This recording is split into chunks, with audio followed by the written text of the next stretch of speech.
you. Welcome to Philadelphia's broadcast of a lecture today. We would like to thank you for tuning in wherever you are to this broadcast. Before we begin the broadcast, we would like to apologize for the lateness of the broadcast because we're normally very timely people. So forgive us for not being on time. We would like to introduce you to our special guest today. We have from Washington, D.C., the Chief Minister of the Lost Found Nation of Islam and the Afro-Descendant Nation, under the direction of the Honorable Silas Muhammad. We also have with us Minister Dewan Matt Yoon from New York City as a special guest as well. He too is a minister under the direction of the Honorable Silas Muhammad. They are going to give a presentation today that will enlighten you and stimulate your understanding of information regarding the 2 or 3 people that's mentioned in the lecture. Proceeds and eventually leads to an explosion. Get it?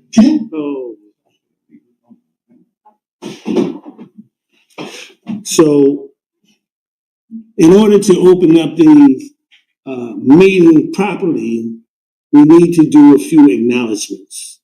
And the acknowledgments begin with, in the name of Master Farad Muhammad, our Almighty God, Allah. Sir. He is a relative to us. He is a savior to us who believe in the teaching of the Lost Foundation of Islam. We thank him for his coming. We thank him for his finding us in the wilderness of North America.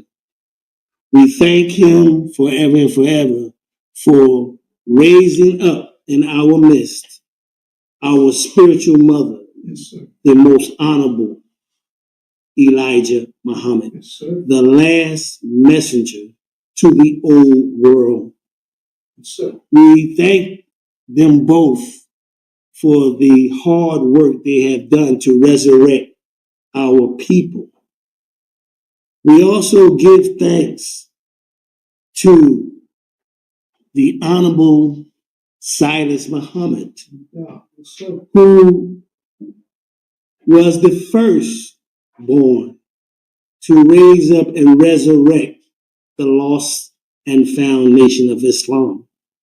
One who dedicated his life to return us back to the teachings of our spiritual father and our spiritual mother. We give thanks for him.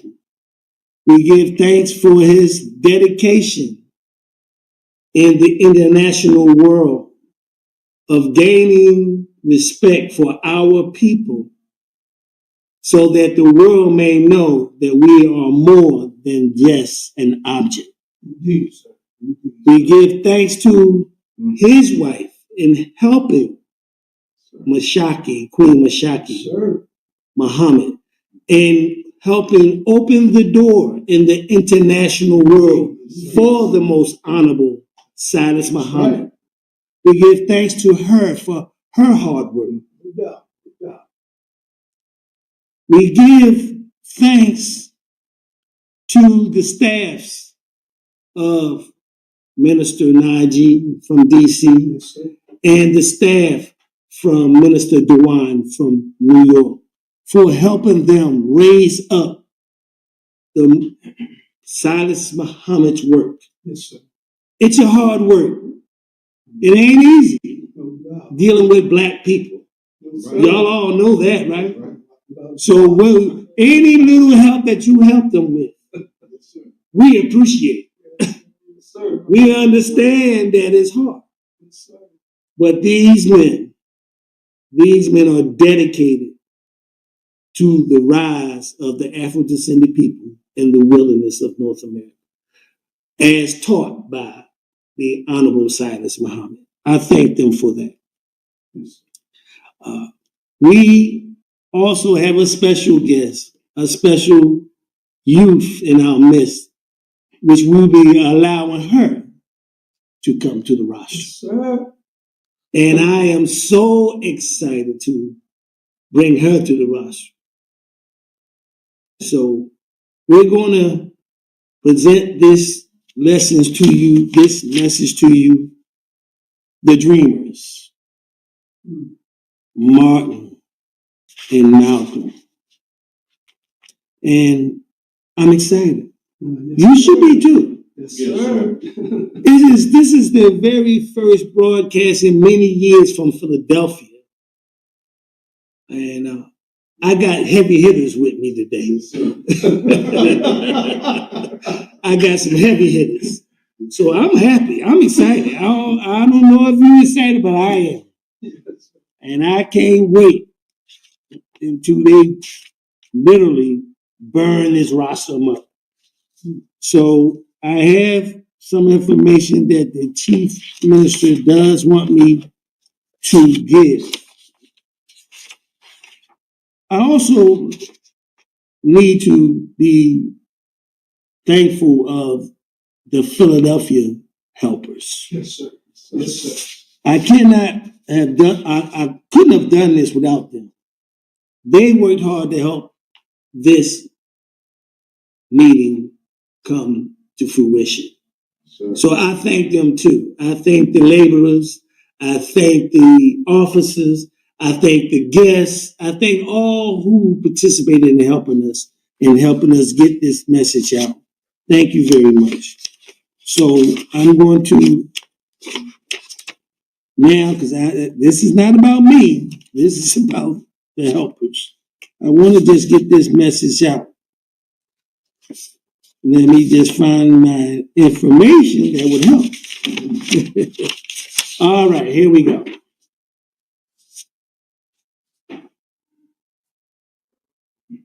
Of course, you know this is Philadelphia. There is a history in Philadelphia for the Europeans, and there is a history in Philadelphia for the Afro-descendants. We're most known of the historic, tragic,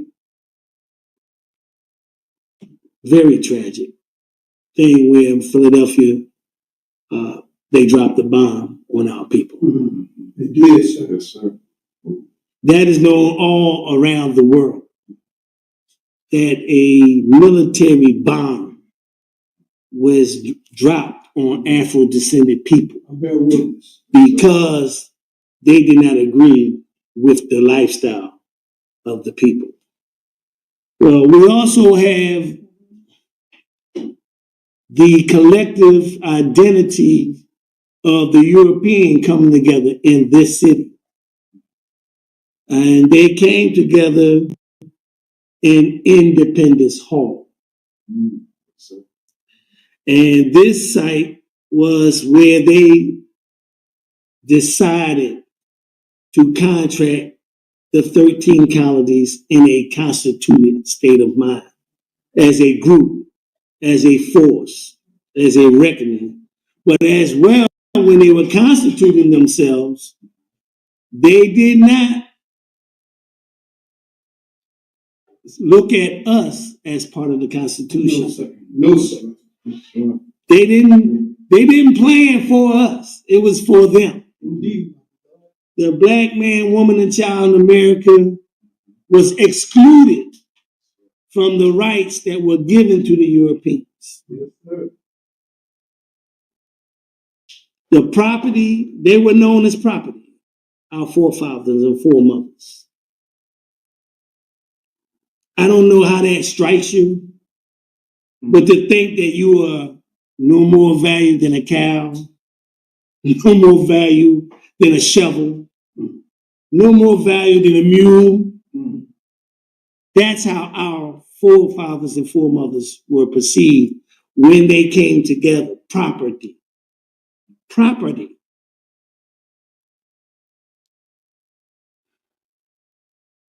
The European came together with the idea of gaining freedom for themselves in this city.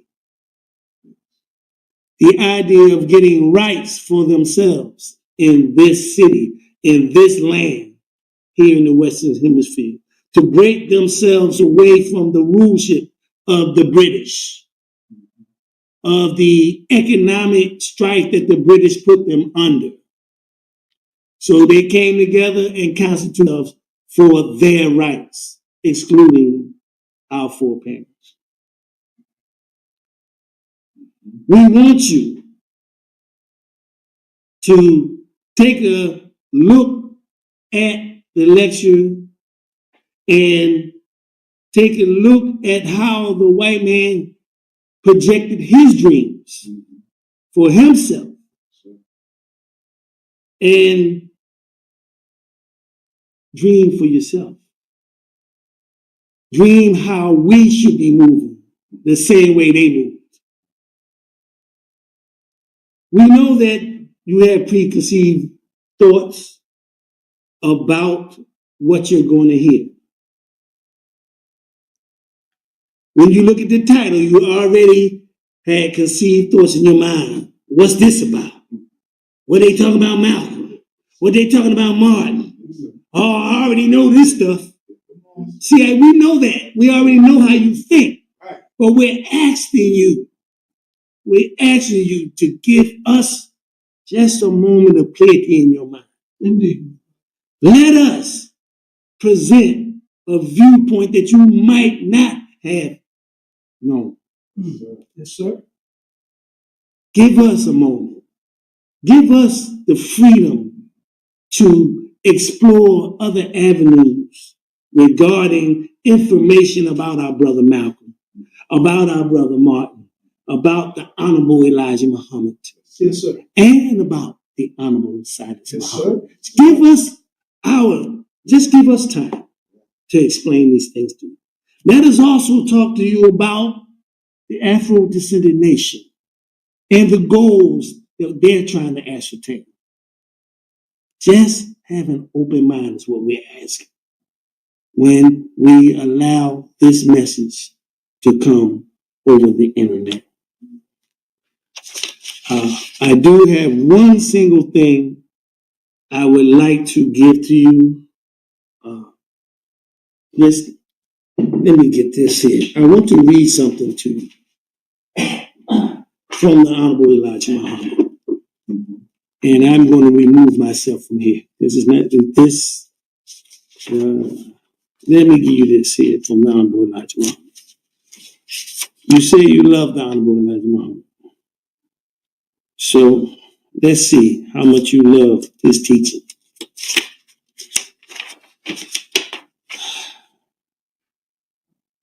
All right, here we go. Let's just take a look here.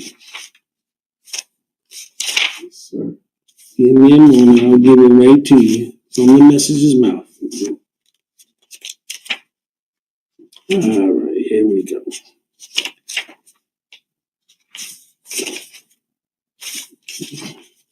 So the messenger, let me see, 220. There we go.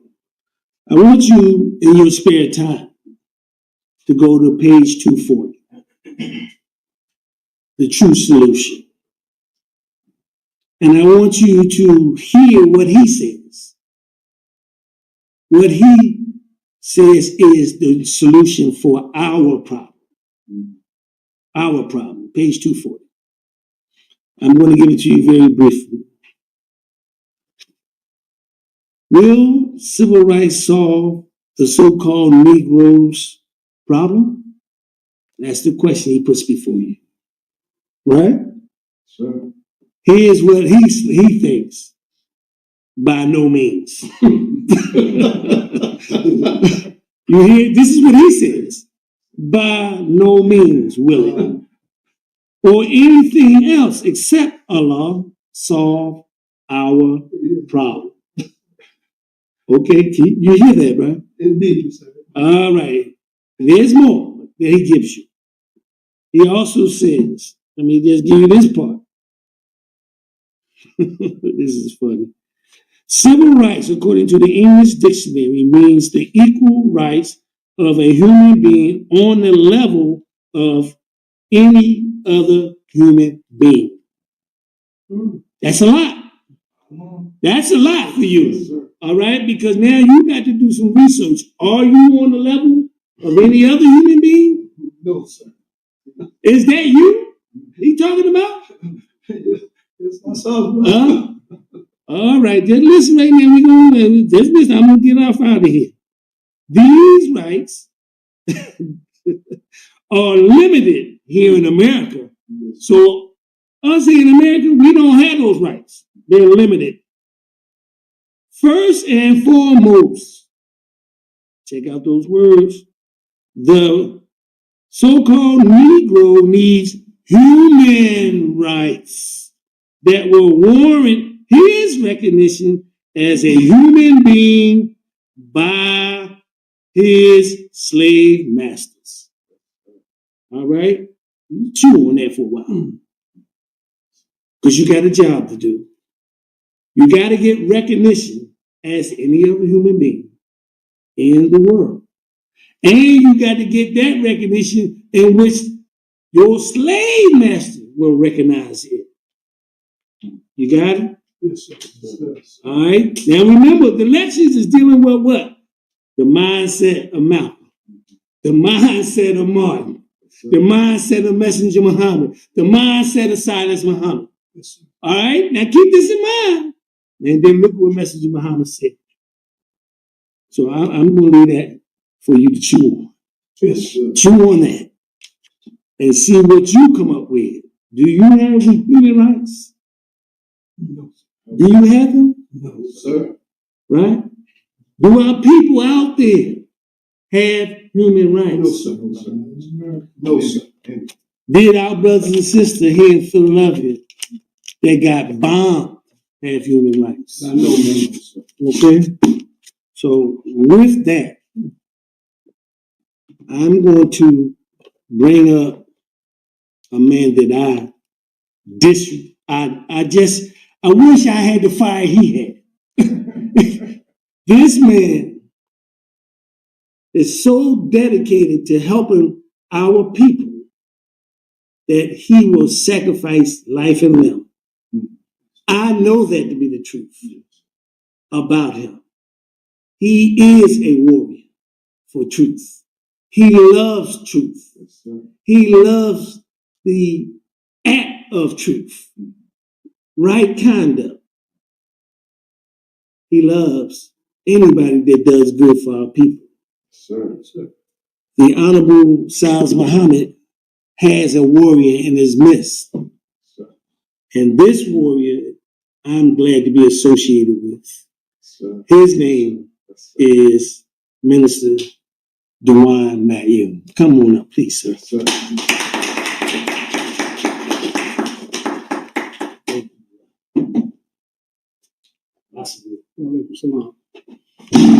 Hit it again. Thank you, sir. In the name of Master Farad Muhammad, to whom we will forever give praises and thanks for coming to North America to find us. It's hard to think, had he not come, what our condition would be as a people. I can imagine. We thank him dearly for coming to find us and for raising up one from among us, the most honorable Elijah Muhammad, and more than that, taking the knowledge that he had and impregnating his mind, the honorable Elijah Muhammad's mind, with that knowledge. And telling him, you don't need me anymore. I came and I gave you what you need. I can go now. You don't need me anymore. Messenger Muhammad thought, oh, yes, I do need you. No, you don't. Yes, I do. No, you don't. So Master Farad Muhammad left. And the Honorable Elijah Muhammad stood here in North America, teaching black people, going through the pains, going to jail, being locked up, life being threatened, yes, sir, to deliver the teachings of Master Farad Muhammad to the black masses. We thank our spiritual mother for going through those heartaches to give birth, to give life to us. So, we want to also thank the Honorable Silas Muhammad, who is the first-born son of the Most Honorable Elijah Muhammad, the spiritual son. And I would be remiss if I didn't give honor, recognition to his wife, Queen Mashaki Muhammad. I greet you in the original language, which is Arabic, of Assalamu Alaikum. And for those who may not know what that means, it means peace be unto you in English. And this is what we wish for you. We wish this for all of our people because we know you're catching hell. We know that your household is filled with hell and discomfort and discord.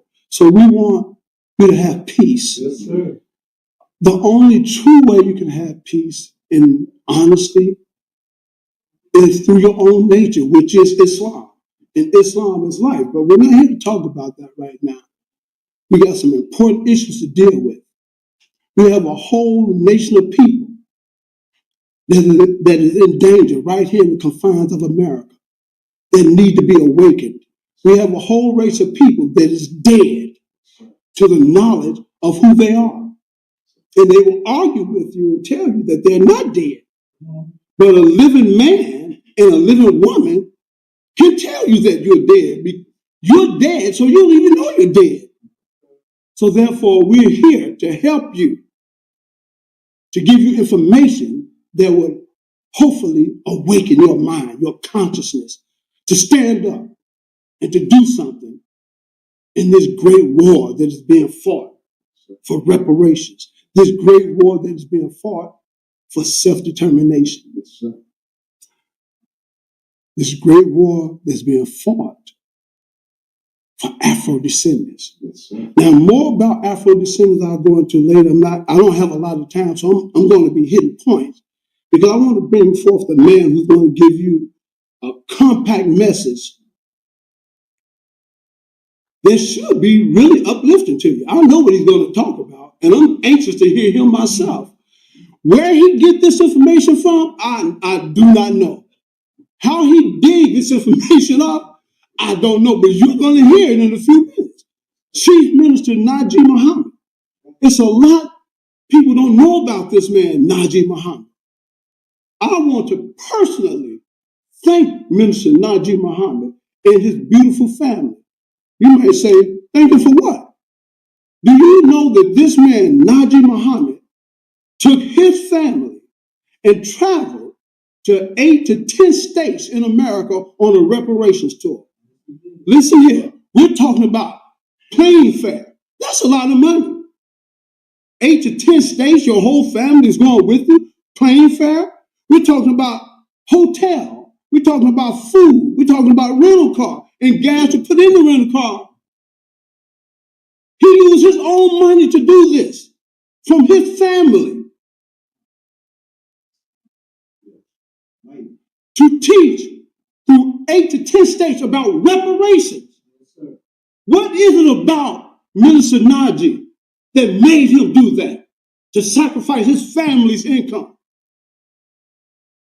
to travel to these different states to teach about reparations. It's something you need to know. It's information that all of our people need to know, but they're not adhering to the information. Would you do that? Go to 10, 8 states and use your personal money? He did this on his own. Brothers and sisters, I want to say to you, let's give Minister Najib Muhammad and his family a round of applause. Because I don't think he got enough recognition for his mission going to 8 to 10 states, speaking about reparation on our behalf, spreading the knowledge of the Honorable Silas Muhammad to our people. He was so inspired and motivated to get out of his pocket his own money to do this. That's inspiration. That's motivation. That touched me when I heard about that. I didn't have enough money, but when I found out about it, I at least gave the brother $100. I said, brother, let me give you something, man. That's a lot of money you came out of your pocket with, man. That's a lot of money. Thank you, Chief Minister, and thank your lovely family for being so supportive of you in your endeavors to get reparation information to our people. The Chief Minister is going to be coming before you to talk to you about the dreamers, the dream of Malcolm X and the dream of Martin Luther King, and how their dream is connected to the most honorable Elijah Muhammad to the most honorable Elijah Muhammad and to the honorable Silas Muhammad and what he's doing right now today. See, here's what must be understood about Minister Najee Muhammad and this deliverance. You've never heard this information. He got this from somewhere I don't even know. Yeah. But this is information that when he shared it with me, I said, man, where did you get? How do you dig this stuff up? But it's good. I'm telling you, some good information. And I can't wait for him to come up so I can sit there and I can chew all of that information up. Malcolm, a dreamer, Martin, a dreamer, and how those dreams are connected to the struggle that we're dealing with today and what the most honorable Elijah Muhammad taught about. This man, Najee Muhammad, and the sacrifice that he made about reparations, that reparations to him, well, it shed a whole lot of light on what kind of man this is. He loved black people. In fact, I'm going to use that as a segue into just peppering you with certain information that I think is paramount for you to understand. And that is about Afrodescendants. Some 20 odd years ago, Mr. Silas Muhammad hired a group of attorneys to go out into the international arena for the purposes of studying international law to see if we had a legal claim for reparation. Now, stop for a minute and think about that. Mr. Silas Muhammad wanted to see if we had a legal claim. If we ain't got no legal claim, then what's the point? But these lawyers went out into the international arena, months studying international law, and they came back and told Mr. Silas Muhammad, we have a legal claim. Yes, sir. See, that means we're going to win. That means we can win the fight for reparation, but there are things we must do in order to do it. So when Mr. Silas Muhammad was armed with this information that we have a legal claim, let's get busy. Let's get out into the UN. And let's let the UN know about our plight here in the United States of America. So Mr. Silas Muhammad and his entourage was traveling some 3 to 5 times a year, I believe, to the international arena, making international intervention on your and my behalf, written and oral, speaking about reparations. What Mr. Silas Muhammad found out when he got before these various human rights bodies is that there were other leaders from Central America, South America, and the Caribbean who was also fighting for the same thing, had a similar fight for the same thing. As these leaders began to progress and make their arguments inside the UN told them, all of you all have similar problems. Mr. Silas Muhammad, you can't just ask for reparations for the blacks in America. It has to include all of the black people in the diaspora. So those leaders were sanctioned by the UN to sit down and come together among themselves and to determine who are you all going to be. Because you need a name. You need an identity. Negro can't be the identity.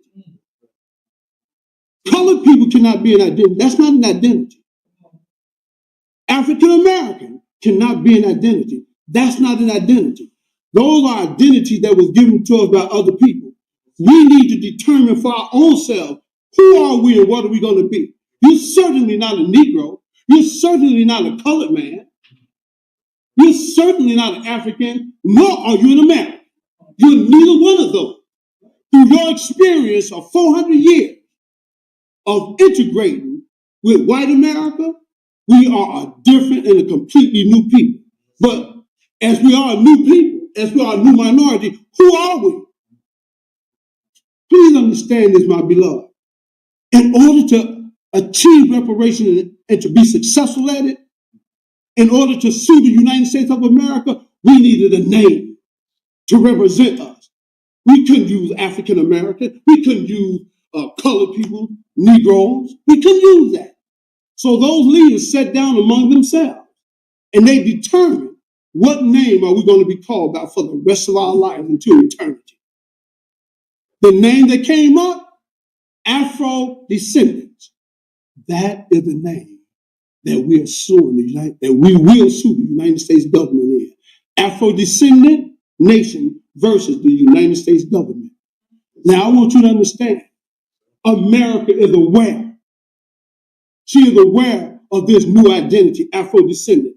Them going to the UN and getting that name, Afro-descendant for us, what does that mean? See, I'm an Afro-descendant. I'm a Muslim, but I'm proud to be an Afro-descendant. That's my new identity. You should be proud to be an Afro-descendant. You should feel ashamed when somebody calls you an African-American. No, I'm not an African-American. I'm not an African, nor am I an American. Neither are you. Your new identity that black leaders, men and women, have chosen for us is the name Afro-descendant. That's the new name. Now, what power does that give you? That gives you the power of self-determination. That's what that gives you. You don't even realize how powerful that is. We do. And because we do, guess what? We have determined, we, the black people in America, have determined that we want our own government. So we formed our own constitution. What? You formed your own constitution? Well, what is America going to say about this? Well, I'll tell you what, we don't give a toot what America has to say about this. We're doing the same thing that she did to England. When they was tired of England, what did they do? They came together, those 13 colonies came together and signed the Declaration of Independence and put England on notice. We're no longer your servants. We want our independence. Well, now, what's wrong with us doing that? Are you so afraid of the white man? Are you so afraid of America that you're afraid to stand up and accept your identity? I am an Afro-descendant. And what is an Afro-descendant? The Afro-descendant, the term Afro-descendant refers to people who are descendants of those people who were forcibly dispossessed of their homeland in Africa. That's one. Was transported to America in the slave diaspora for the purposes of enslavement. That's two. Number three, were subjected to slavery. Number four, were subjected to forced mixed breeding and rape. Number five, have experienced through force the loss of mother's tongue, culture, and religion. And number six, have experienced racial discrimination due to lost ties from their original identity. Now, this is the definition of who is an Afro-descendant. Because when we give reparations, do you know how many people are going to be trying to jump on that bandwagon? I want to let you know it's not about if, it's about when. We're going to get it. I have very much confidence in that. I know we're going to get it. But what is the problem here?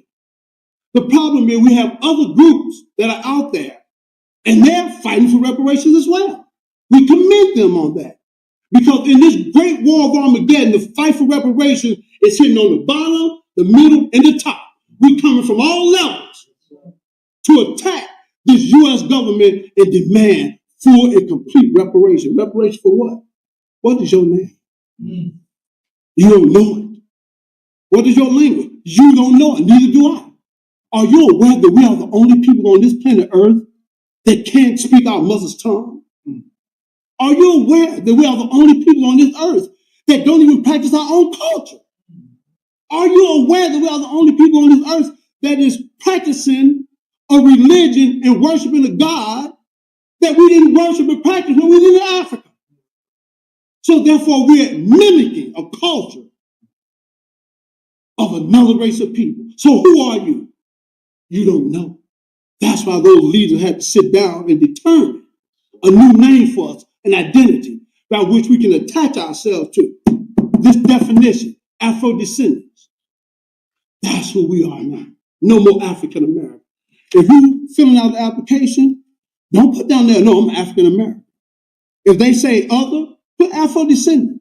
If other is not there, then you make it another. Yes, sir. Be a man. Be a woman. Stop being afraid of white America. They can't do nothing to us. We're protected by the international court. This is why we were bold enough to say we want our own government. So we formed the Constitution.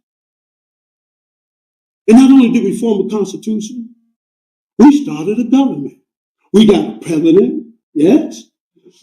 We got a vice president, she have a cabinet. We got the House of Representatives, we got the Senate, and we got the judicial branch. That is the basis of a government.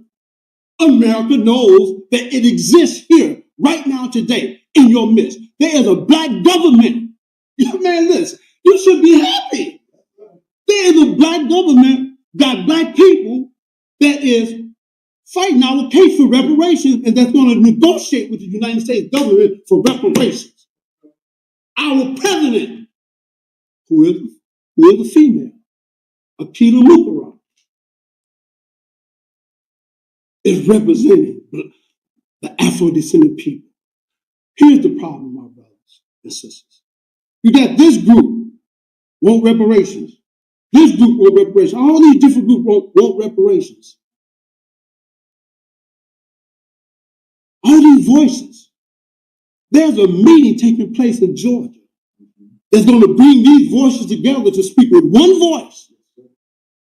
We're not going to the U.S. government, the courts. We're not going to their political system or their judicial system to get reparations. No, no, no. Look at what they're doing in California. We're going to give y'all reparations, but we're going to determine how much you're going to get and what you're going to spend it for. Now I'm insulted because I feel like I'm a free man now.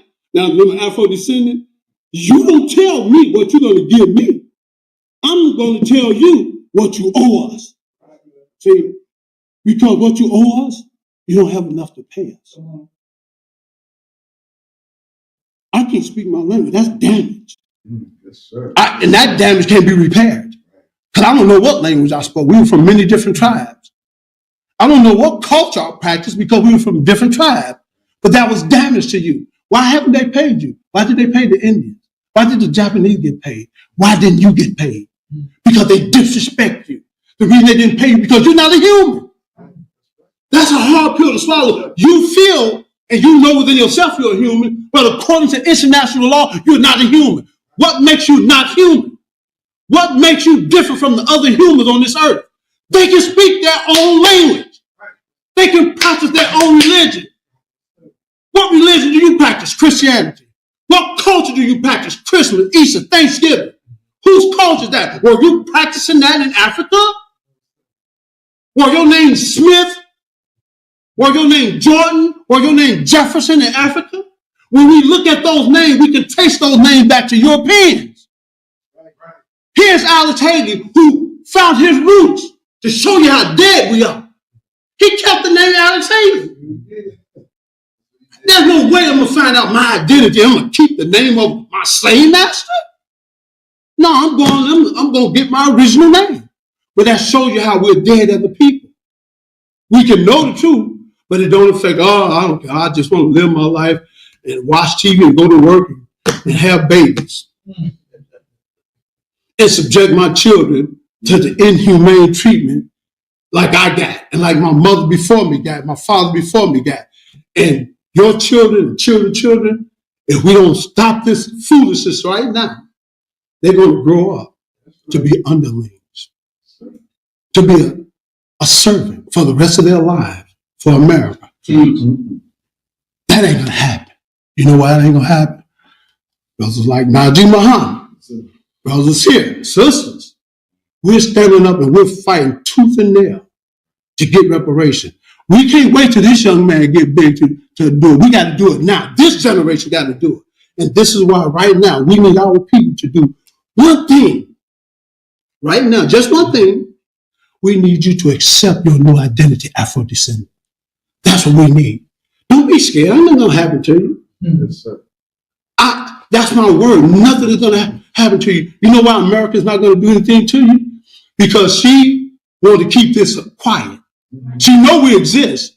But if she give us attention and try to attack us, that's going to give us attention. Now, black people are going to know about it. And they're going to say, what?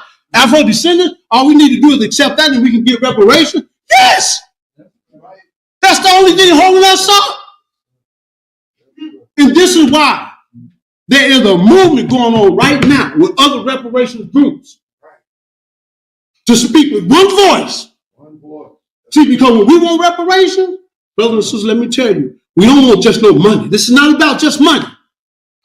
We got to think about his children when he get big and he have children. Do we want his children to grow up to serve his white counterpart children? No, absolutely not.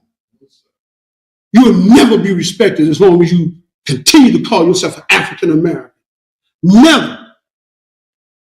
The only way we'll get respect, accept Afro-descendants, and then walk proud. Be proud of it. I got people on my job saying now, oh, I'm an Afro-descendant. Yes, sir. That's right. I ain't no African American. You see, so this fight, we're winning. The fight that's taking place in Georgia, October the 7th, 6th or 7th, after that meeting, the 7th and the 8th, right? After that meeting, this is going to shake America up. I hope you be there. I hope you be there. And I hope you start taking part in the fight for reparation. If you're in the city of Philadelphia, get with the minister here and find out what you can do to help promote Afro-descendants and spread this among our people. Talk to your people. Don't be afraid to talk to your own people like, no, I'm not a Negro. I'm not even a colored man. I'm not even an African American. I'm an Afro-descendant. Afro what? Yeah, Afro-descendant. Why don't you come to the temple with me and learn more about it? So that you can start being free. But the name Afro-descendant was paramount in us filing a lawsuit against the United States government. I'm going to say this and I'm going to bring the minister on. All we have to do is if we can galvanize our people to accept that identity, Afro-descendants, we're on our way. I want to say hallelujah, because we're going to win this fight. And at this time, I'm going to bring minister up and he's going to do his thing.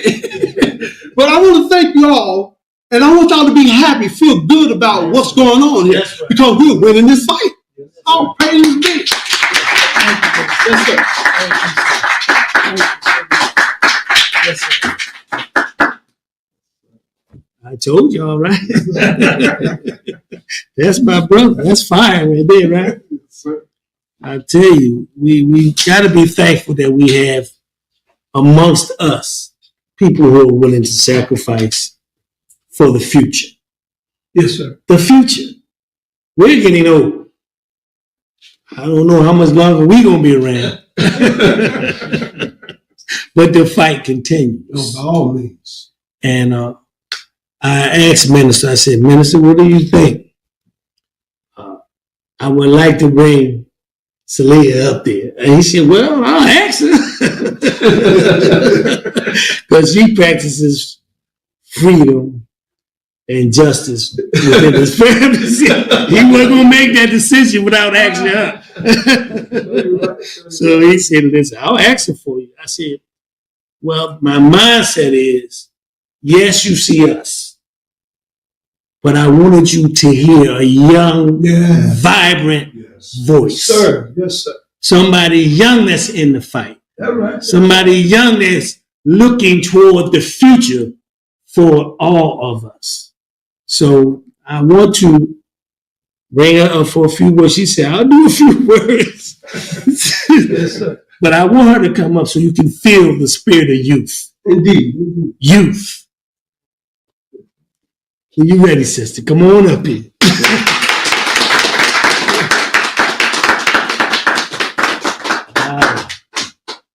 It's all yours. Assalamu alaikum. Wa alaikum. Greetings, Hotep, and all of the greetings to all Afrodescendants around the world. My name is Salih Muhammad. I really wasn't intending on speaking today, but the ministers are like my uncle, so you really can't tell them no. They've watched me grow up in the temple since I've been a little girl, and I'm 30 now, so it's hard to tell them no. So he asked me, and I just said, yes, sir, I'm going to speak. Today, this message that Chief Minister Najib Muhammad is going to deliver today is going to be very paramount. We are going to close a chapter that has been plaguing our people about Malcolm X and Dr. King, who they really were, what their missions really were, and what their words really meant. Indeed. We are, in a way, in my humble opinion, and I'm sure I'll get corrected if I'm wrong with this assertion, there's been a cloud that has been looming over the Nation of Islam when it comes to Malcolm X and the series of events that occurred. And the minister is going to go into that. And that cloud has been a potential barrier to us getting the message out to our people. Indeed. So I'm going to let the minister handle that. Only thing I want to say is, millennials, I'm no different than you. I put my clothes on just like you. I watch the same movies just like you. Yes, ma'am. I listen to hip hop just like you. Regular person, only difference is that I have knowledge of self and I want a nation. That's the only difference. Same way like those white conservative Republicans that up there on Capitol Hill lobbying, those young white boys who got the MAGA hats on, except I'm banging for Muhammad. That's what I'm doing.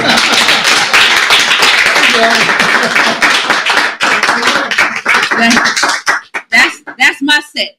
That's what I bang for, the Star and Crescent. That's what I bang for. And I want a nation for my own. I remember I was a little girl, I used to cry because my daddy would go downtown to the mall to go march downtown. I used to cry because I wanted to go with him. He told me it's too little, and I thought by now we would have it by now. But everything in Allah's time, patience, I want you to want a nation. It's imperative. I don't have any children because I don't want them to be subjected to this. Just me just being 100. I don't want them to be subjected to this. I don't want them to know anything about this. I told my mom when we leave, I said, I want to be the last slave that left the plantation here. That's just me. Yes, ma'am. Yes, ma'am. I want my children to look up and see statues of Queen Mashaki Muhammad, of the Honorable Salis Muhammad, the Honorable Elijah Muhammad, Master Farad Muhammad, the one that came with that grand idea. The only one that saw fit that the slave children could govern themselves when the world told us that we were nothing. That's right. That's right. The only one. So yes, I'm going to bang for Muhammad. Yes. Because he was the only one that came out from the east to the west to come find me. That's right. Bear witness. When I drive down the street in D.C., Baltimore, I see my people strung out. Don't you know if we had our own hospital system, we can fix this? Our people are high because they in pain. That's right. Our children are outside carjacking because they're in pain. Our fathers and mothers are in jail because they are in pain because this system has failed them and it's been designed to fail them. But look at what happened when the messenger came and cleaned us up. We walking down the street proud. We got new names. We building hospitals. We building schools. We got young people putting ships on the moon because he thought and saw fit that we could stand up and because we did for self. Imagine if we had our own land with our own highways, our own schools, our own doctors, our own scientists. How many kids in the street right now that probably got the cure for cancer, but they selling drugs? Yeah, that's real talk. That's real talk. Engineers that can take us to foreign fields we haven't even fathomed. And imagine what they could do if they got the supreme wisdom in their own schools. Ooh. The messenger was taking people out of the cotton fields and building mines. Look at what he did with Malcolm. Yes, ma'am. That's real talk. Let us not forget who his teacher was. That's right. And only the supreme wisdom can give you that. And we were able to do that because we were able to be insulated. Right. To listen, to learn, to be humble. Yes, ma'am. And the only way we're going to survive, Black people, this plague that we about to endure, with this climate thing, these different legislations that's about to come, the Muslims, we know how to fast. Teach. That's right. We'll do it. We know survival skills. That's right. We ain't got no problem saying yes, sir, when the cops come and get out of the way. Right. That's right. These are things that Islam teaches us. We have to want a nation for ourselves. Allah is making us stand. Whoever you create, whoever. Matter of fact, the devil making you stand. Yes, and I'm going to show you why he's going to make you stand.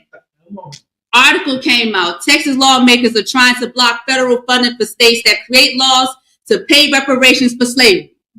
Look at that. But you want tangibles. Hold the vote. They gonna pass a legislation that said if your state decides to pay you what you do, we ain't gonna give you no funding. And you know what they gonna do? They gonna throw you out and say, oh, the rest of my constituents are gonna suffer to give you something? That's the easy choice. They ain't never give us nothing. They gonna keep us giving us nothing. But we waiting on HR 40. We gonna go to the same people that created the legislation to ask them to free us. And we didn't even get free because it was really about us. It was about money.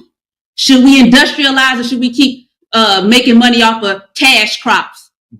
Let's stop the lie. The Civil War was not about you, Black man or woman. It was about which way is our economy going to go. And they used you to fight it. And after that, they tossed you to the side, promised you 40 acres of mule, and then the same treasonous that went against this country because they felt like you should be enslaved. They took your land away and gave it to them and gave DC slave holders reparations. Wow, listen to that.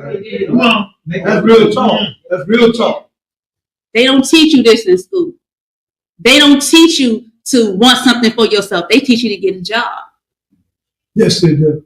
This economy is bad right now. I should be able to go to whoever owns the corporation and say, Brother Shabazz, can you hire my friend because he needs a job? How many institutions do we own? Good point.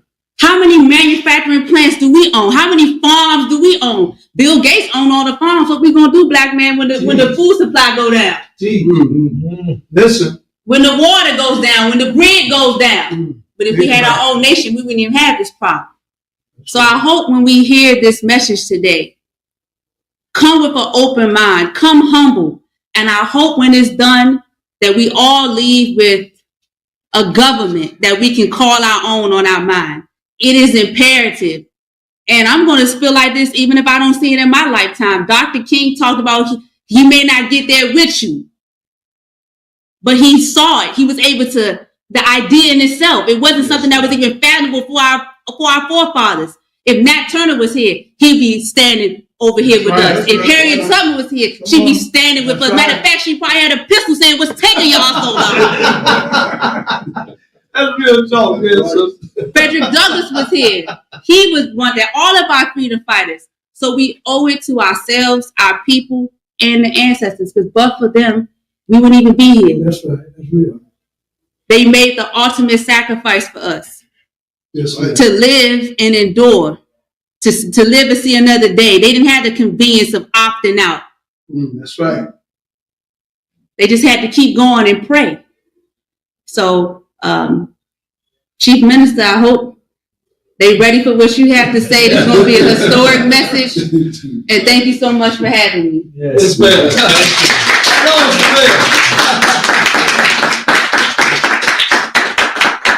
There you go. Y'all hear that? Huh? That is him, ain't it? That's not you. That's him. But that's also her. Yes. That's her independent thoughts. Yes. Yes, that's his, influence on her. But that's her.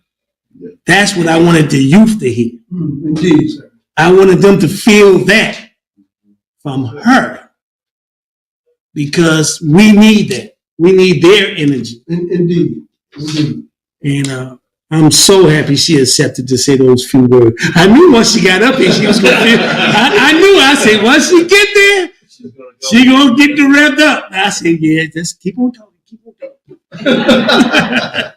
So I knew she was going to feel strong. We're blessed today with that kind of spirit. Yeah, yes, sir. The Muhammad family has always been on the front line. I walked with them. They were some of the earliest people who started the reparation thing across the country. Yes. Now, people can say people are adopting it now, saying they were, but I'm telling you, I was with them when they was traveling across the country. It was Minister Najee and his family who was moving forth across the country. Reparations. He'll bear witness to it, tell you. Wasn't nobody talking about no reparations like that. They were spending millions of dollars. They were spending. Well, they ain't had millions, but thousands. Yeah. they was spending out their pocket. Yes, sir. Struggling, right? So I remember I was with them. They came to this city for a program. They've been to New York. They've been all over before people even started hooping and hollering. That's right. This man and his family. Yes, sir. So I love them because they've been in the fight for years. And that's why you see his daughters like that. No doubt. So I'm ready for him. Yes, sir. You ready for him. He ready for you. So I'm not going to delay any longer. I want to bring up the chief minister of the Honorable Silas Muhammad and the Lost Foundation of Islam and the Afro-Descendant Nation with today's lecture. Keep your ears open. Yes, sir. Keep your heart open. Accept him. Awesome.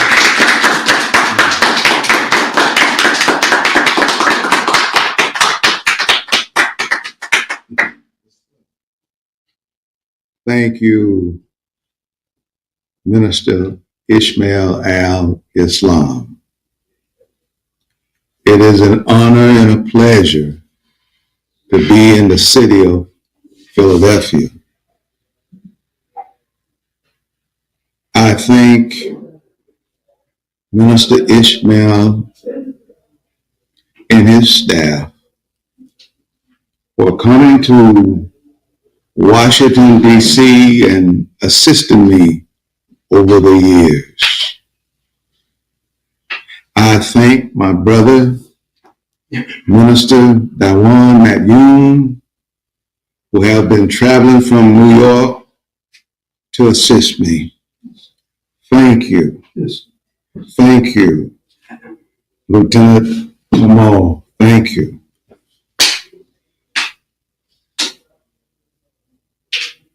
On yesterday, 60 years since Dr. King made the great iconic speech, I Have a Dream. And I heard one of the speakers say that they were going to dream on. Don't nothing come to a sleeper but a dream, if you understand what I'm saying. Yes, sir. That's right. There's a point in time that you must wake up. No, yes, sir. But I have a question that I want to put before my people before we get into this lecture today. The dreamers, Martin, Malcolm, and the beyond. Did Reverend Martin Luther King Jr. change his view of America being the promised land of integration and freedom before his assassination. I want you to think over that now. Let me repeat it one more time so it can sink in. This question: did Reverend Dr. Martin Luther King Jr. change his view of America being the promised land of integration and freedom before his assassination? We ask you to have an open mind. Have open mind. And don't think that you know what I'm going to say, because you don't know what I'm going to say. But I do know, as a people, many of us know more than what we understand. Yes, sir. Dr. Martin Luther King Jr. said in his book, Why We Can't Wait, page 73, I thought of 20 million Black people who dream that someday they might be able to cross the Red Sea of injustice and find their way to the promised land of integration and freedom.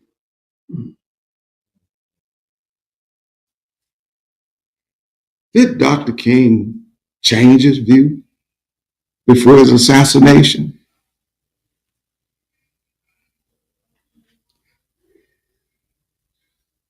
The Honorable Elijah Muhammad and Dr. Martin Luther King Jr.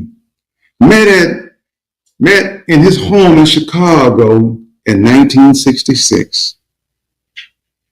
And this is some of their conversation that I would like to share with you. You've seen the iconic picture of Dr. King and the Honorable Elijah Muhammad? Yes, sir. Yes, sir. Have you ever wondered what they was talking about? Yes, sir. Yes, sir. Listen, just listen. The Honorable Elijah Muhammad said, the world of the white rule is at its end. America has no peace with any nation, even our own people. Our people want no more licking of the white man's boots. Dr. King, I know we are in absolutely agreement about that. We suffer domestic colonialism, like the Black people in South Rhodesia, modern day Zimbabwe. And then Dr. King goes on to say to the Honorable Elijah Muhammad, we must achieve self-determination. Wow. That's what the drum major said. Come on. We must achieve self-determination. Muhammad, the Honorable Elijah Muhammad, respond. My followers and I are not going to suffer any longer. Dr. King said these words to the Honorable Elijah Muhammad in their meeting in 1966. He said, I hope we can get together again and have a more extensive conversation. I find the struggle of nonviolence not always easy. The Honorable Elijah Muhammad responded, white people have no respect for our religion. I think we should, as men, love ourselves as brothers. As we are brothers by nature, regardless to whom or what. We should love our nation as white people love their nation. That's right. That's right. Did Reverend Dr. Martin Luther King Jr. change his view of America being the promised land of integration and freedom before his assassination?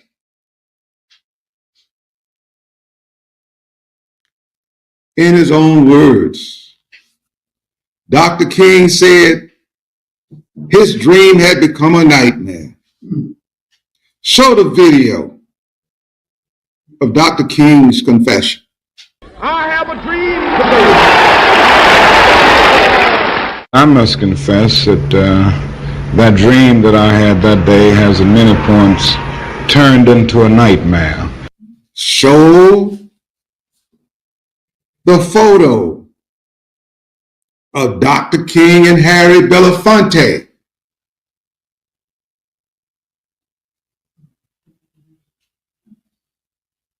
For all the civil rights and all the things we've done. Now, this is Dr. King talking now. He's talking to Harry Belafonte. For all the civil rights and all the things we've done. I've come to believe we are integrating into a burning house. Wow. That's right. Wow. These are the words of Dr. Martin Luther King Jr. Yes. Yes. Don't change. We have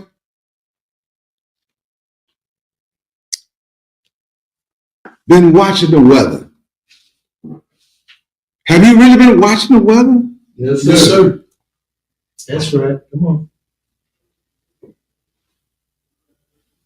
The people of Phoenix, Arizona experienced 110-degree heat for 31 consecutive days in July 2023.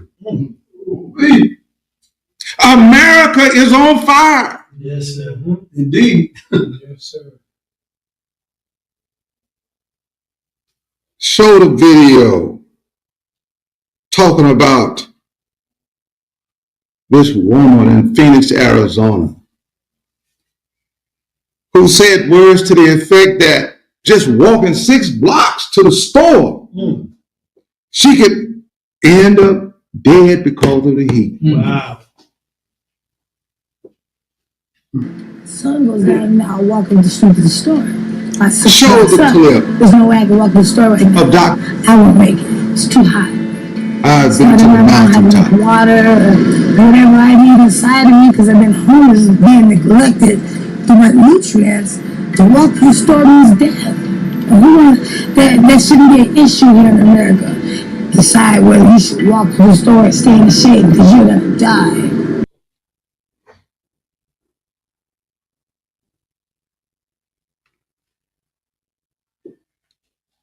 Dr. King was not dreaming.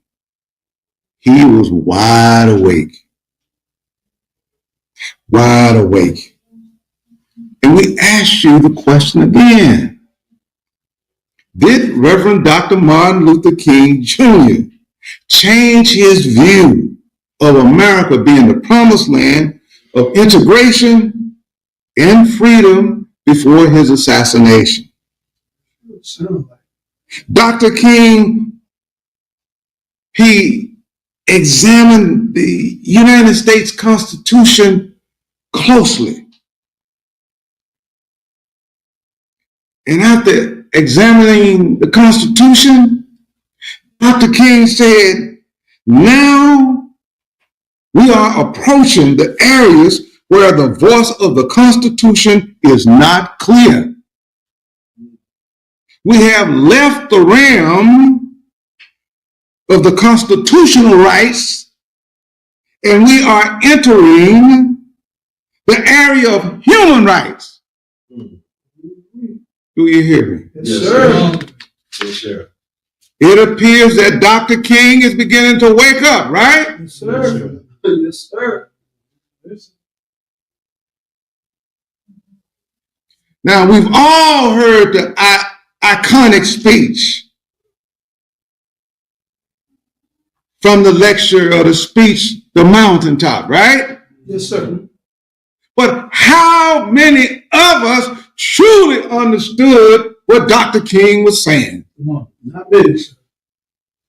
Dr. King's mountaintop analogy was his political statement, hidden in spiritual language, pointing us as a people to the path of self-determination. Yes, sir.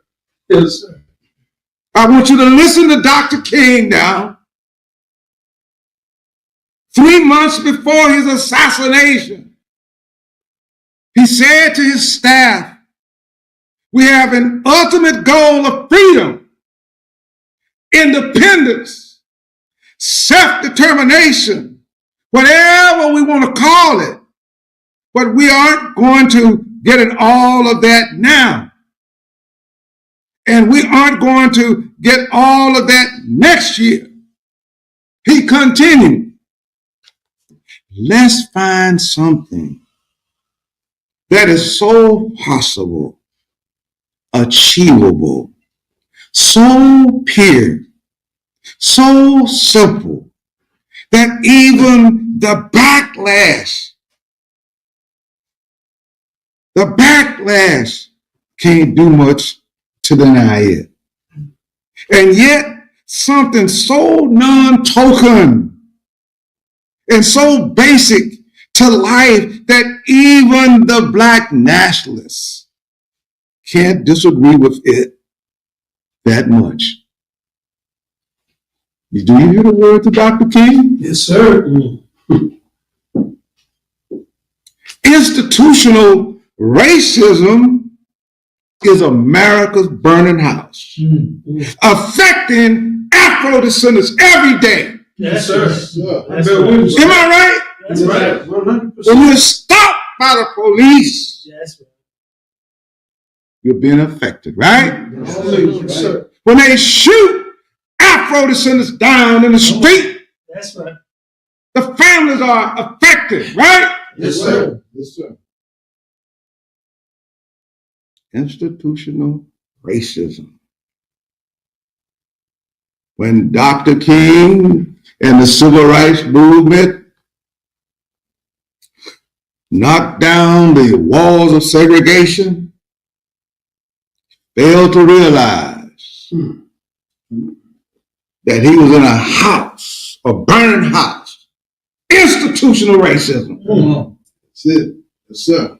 Am I right or wrong? Come on. Right. We are inside of America's burning house. Yes, we are. And the Honorable Elijah Muhammad wrote this book, Fall of America. Yes, sir. You see flames over America, right? Yes, sir.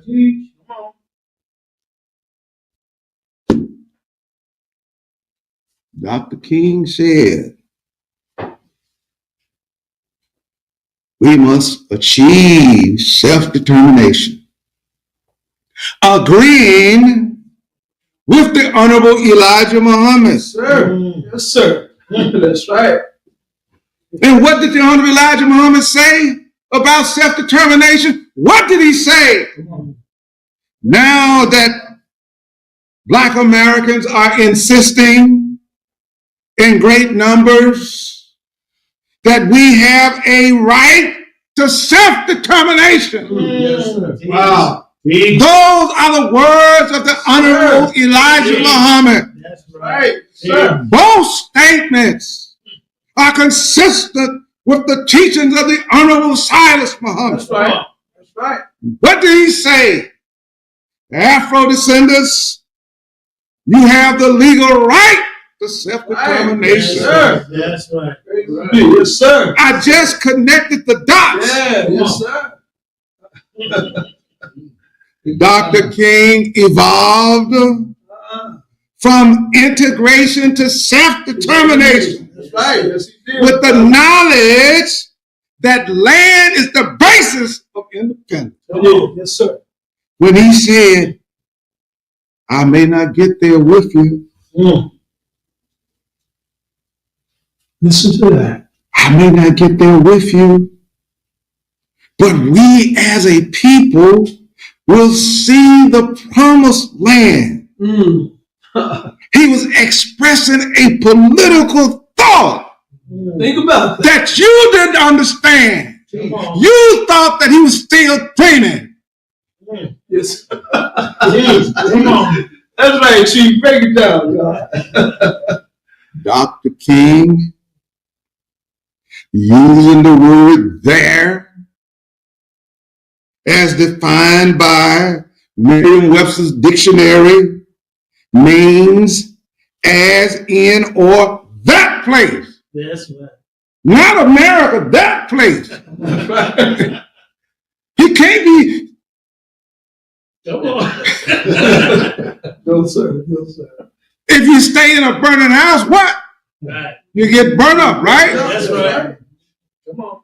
So there's a decision that black man, right. Afrodescendants, that you got to make. That's right. Come on. Now we're going to talk about it in a little bit. The land spoken of as promised for Afrodescendants who desire self-determination with full and complete reparations.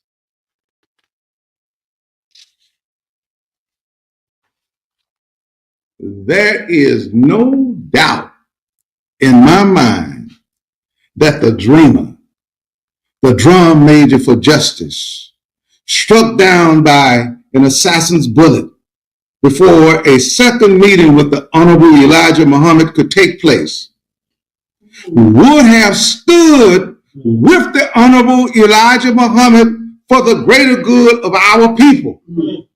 Now, if you want to argue with that black man, go to page 23, last sentence. In the fall of America, if you disbelieve me. I'm not going to tell you what it is. I want you to go get the book and open it up and read it for yourself. And once you read it for yourself, don't try to reinterpret it down. Don't put your spin on it, because you know we'll do that. You know we'll put our little spin. We even science with it, right? Yes, sir. No, don't science with the teachings of the Honorable Elijah Muhammad. Don't science with it. What you do is go pick up your book, get you some coffee, get you some tea, and once you read it, I want you to meditate on it. Because I know what he said. Yes, sir. Dr. King understood we must be a free and independent people and leave this burning house of America, destined to set foot in the land promised of external self-determination. The last moment of his life, on April 3rd, 1968, the night before his assassination, Dr. King gave a last and most powerful, soul-stirring speech.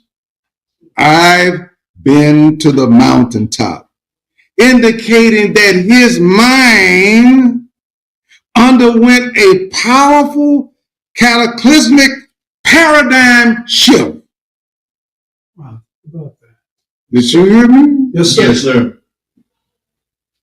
Dr. King came to realize that an educated slave is responsible for providing his own necessities of life.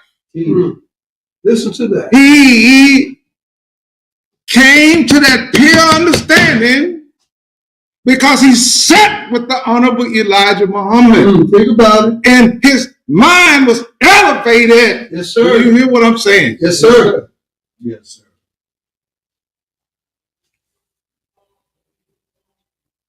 did Dr. Martin Luther King Jr. change his view of America being the promised land of integration and freedom before his assassination. We now turn to the dream of the late Minister Malcolm X. Malcolm's dream began in March 1964 as he separated from the lost found nation of Islam, having a burning desire to take the U.S. government before the United Nations on a formal accusation of denial of human rights. He said it time and time again prior to his assassination at the Audubon Ballroom, February 21st, 1965. Both men were taken from us at the age of 39. Dr. King did not take us to the promised land or the land promised. No, sir. And Minister Malcolm did not deliver his petition to the United Nations. Thus, their dreams were not fulfilled.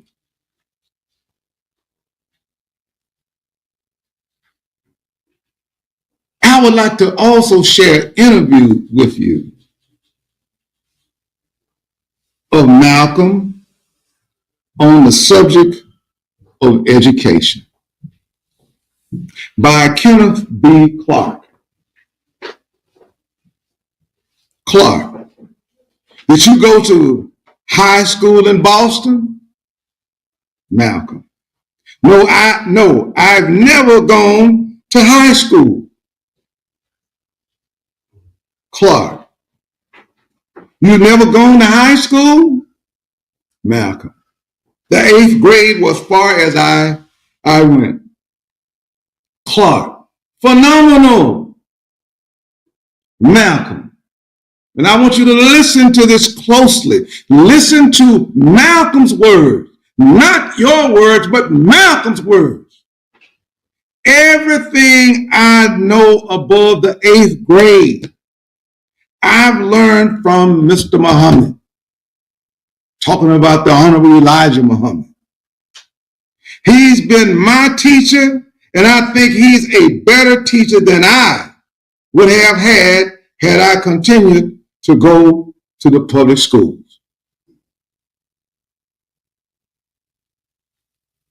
Malcolm X, from the book, Malcolm X, the Man in His Time, page 170, by John Henry Clark.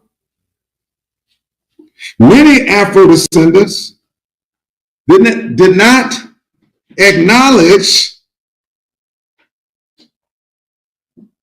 the Honorable Elijah Muhammad as a great teacher in other disciplines, choosing only to see him as a religious leader. Come on, brother. Come on, sister. How could that be? With the great students that he produced. He produced, of course, Minister Malcolm. He produced 3-time heavyweight champion Muhammad Ali. Yes, sir. Yes. He produced Dr. Lana Shabazz, Yes, mathematician.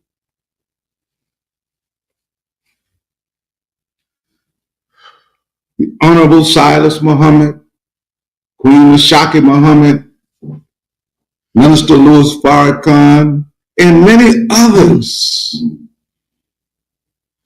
But he is a man who didn't have a formal education, but he is a mathematician sitting at his foot, being taught. About that, right? I want you to think about that. Yes, sir. A mathematician sitting at the feet and being taught by a man that does not have a formal education. How could that be? How could that be? That's a phenomenon, right? Yes, sir. Sir. Abdul Basit Naeem, a Pakistani journalist, said though he had little or no formal schooling, the Honorable Elijah Muhammad is recognized and honored by scores of scholars, Yes, sir. and scientists Yes, sir. around the world I better witness. as being a very wise teacher and mentor or mentors. I think that you underestimated him. Yes, sir. The Honorable Elijah Muhammad knew about human rights. He knew about civil rights. He knew about economics. Yes, sir. He knew about world affairs. But let me show you or share with you some information about human rights that the Honorable Elijah Muhammad knew about. You try to put him in a box, but no, we're not going to allow you to do that, black man. That's right. That's not happening. In a lecture titled Right Movement, Wrong Way, the Honorable Elijah Muhammad said, to my people who have been lost for the last 400 years and deprived from even enjoying human rights, let alone civil rights. And today, I would like to say to you, the time has arrived that the so-called American Negroes receive justice. Don't you want justice? Yes, sir. Yes, sir. Heard it. Don't you want justice? No, sir. Yes, sir.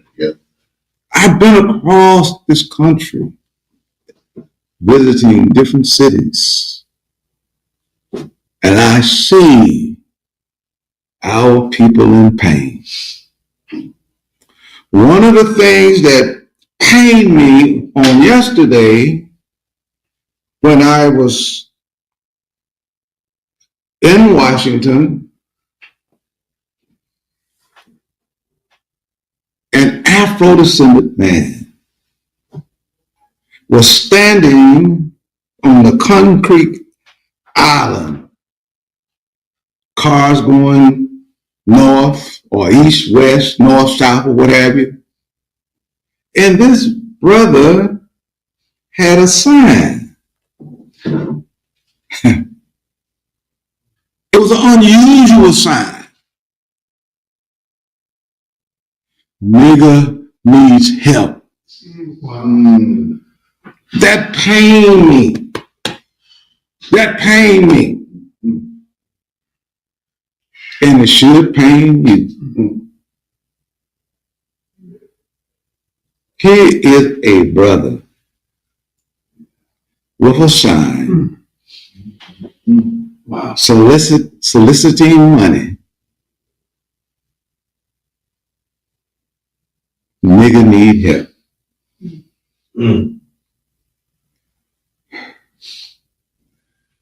Remember, that's a descendant of a slave. Yes, sir. Doubling down, the Honorable Elijah Muhammad commented, you are asking them for civil rights 400 years after you are here in America and 100 years after you were told by them that you were free. They never recognized us as human beings. They never recognized us with human rights, pardon me. Yes, sir. They never have recognized us as human beings equal to them because they have experimented on us as a slave. I want you to allow that to sink in. That's the truth. Going even further, because he's talking about us and our condition and how we've been treated as a people. It is true that the history of our treatment by the devil's slave masters practically made our parents and ourselves less than human beings. Yes, it did. This is why, listen at it, little Elijah now. This is why I teach that the main right we should seek first are human rights. Come on. Where do you seek recognition as a human being? Do you go to the United States government or do you go to the United Nations? United Nations, sir. That's it. That's the right path. Yes, sir. That's the right path. You don't go to the government that destroyed your name, your religion, your culture, and your identity. We follow the right path.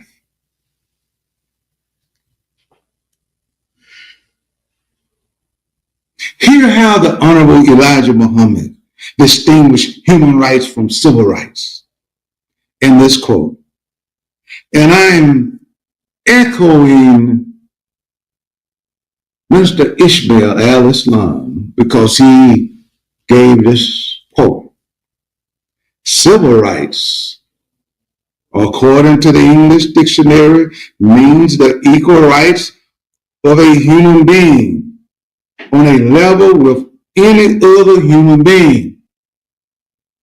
These rights are limited. That's what he's saying. Civil rights is limited. Civil rights is limited here in America. First and foremost, the so-called Negro needs human rights. Yes, we do. We are walking around thinking that we have human rights when we're only mimicking the white man's human Yes, rights. sir. Am I right or wrong? You're 100% right. He goes on to say, first and foremost, the so-called Negro needs human rights which will warrant his recognition. Listen. Recognition as a human being by his slave masters. This also gives him what kind of rights? Universal rights. The same equal rights as any other human being. Yes, sir. That's right. Sir. Do you hear the Honorable Elijah Muhammad? Yes, sir. Doesn't this sound like a wise teacher? Indeed it does, sir. What are universal rights? The principle of universal rights, the principle of universality of human rights mean that we all we're all equally entitled to our human rights. You're entitled to human rights. You're entitled to speak your own language, practice your own culture. But while we've been here in America, the white man, the United States government nurtured slavery, allowed it to flourish, destroyed us as a people. If you don't believe me, just, sister, go to your purse, pull out your wallet, look at your driving license. Brother, pull out your wallet and look at your driving license. You did not have a Caucasian name in Africa. No, sir. No, sir. But you got one now. Come on. Listen. Didn't you know that a good name is better than gold? Yeah. What's wrong with wearing a good name? Now let me also say that you can wear whatever you want to wear. Because you know that's us. Yes, sir. You can't tell me what to do. I'm going to wear what I want to wear. I don't care if it's a slave name or whatever. That's real talk. I'm doing my own thing, right? Yes, sir. That's us, right? Yes, sir. You doing your own thing, but you got the master's name.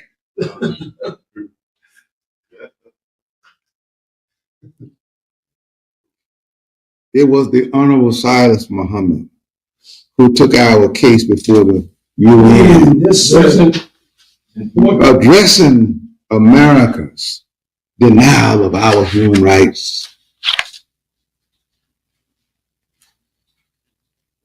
Are you with me? Yes, sir. Yes, sir. Are you comfortable? Are you all right? Yes, sir. Because I want to spend some time with you. I want to spend some time with you because this is very important information. Take your time. Because before we leave today, we want our people to be inspired. Yes, sir. To know Yes, sir. that their ancestors did not die in vain. That's right. I want them to know that they owe our ancestors. We owe them. Right, sir. What is it that we owe them? We'll talk about it. We must become whole again. Do you hear me? Yes, sir. That's the only way that we can pay them back, brother, is become whole again. If you're not whole again, you're still a free slave. We want you to be whole again. Yes, sir.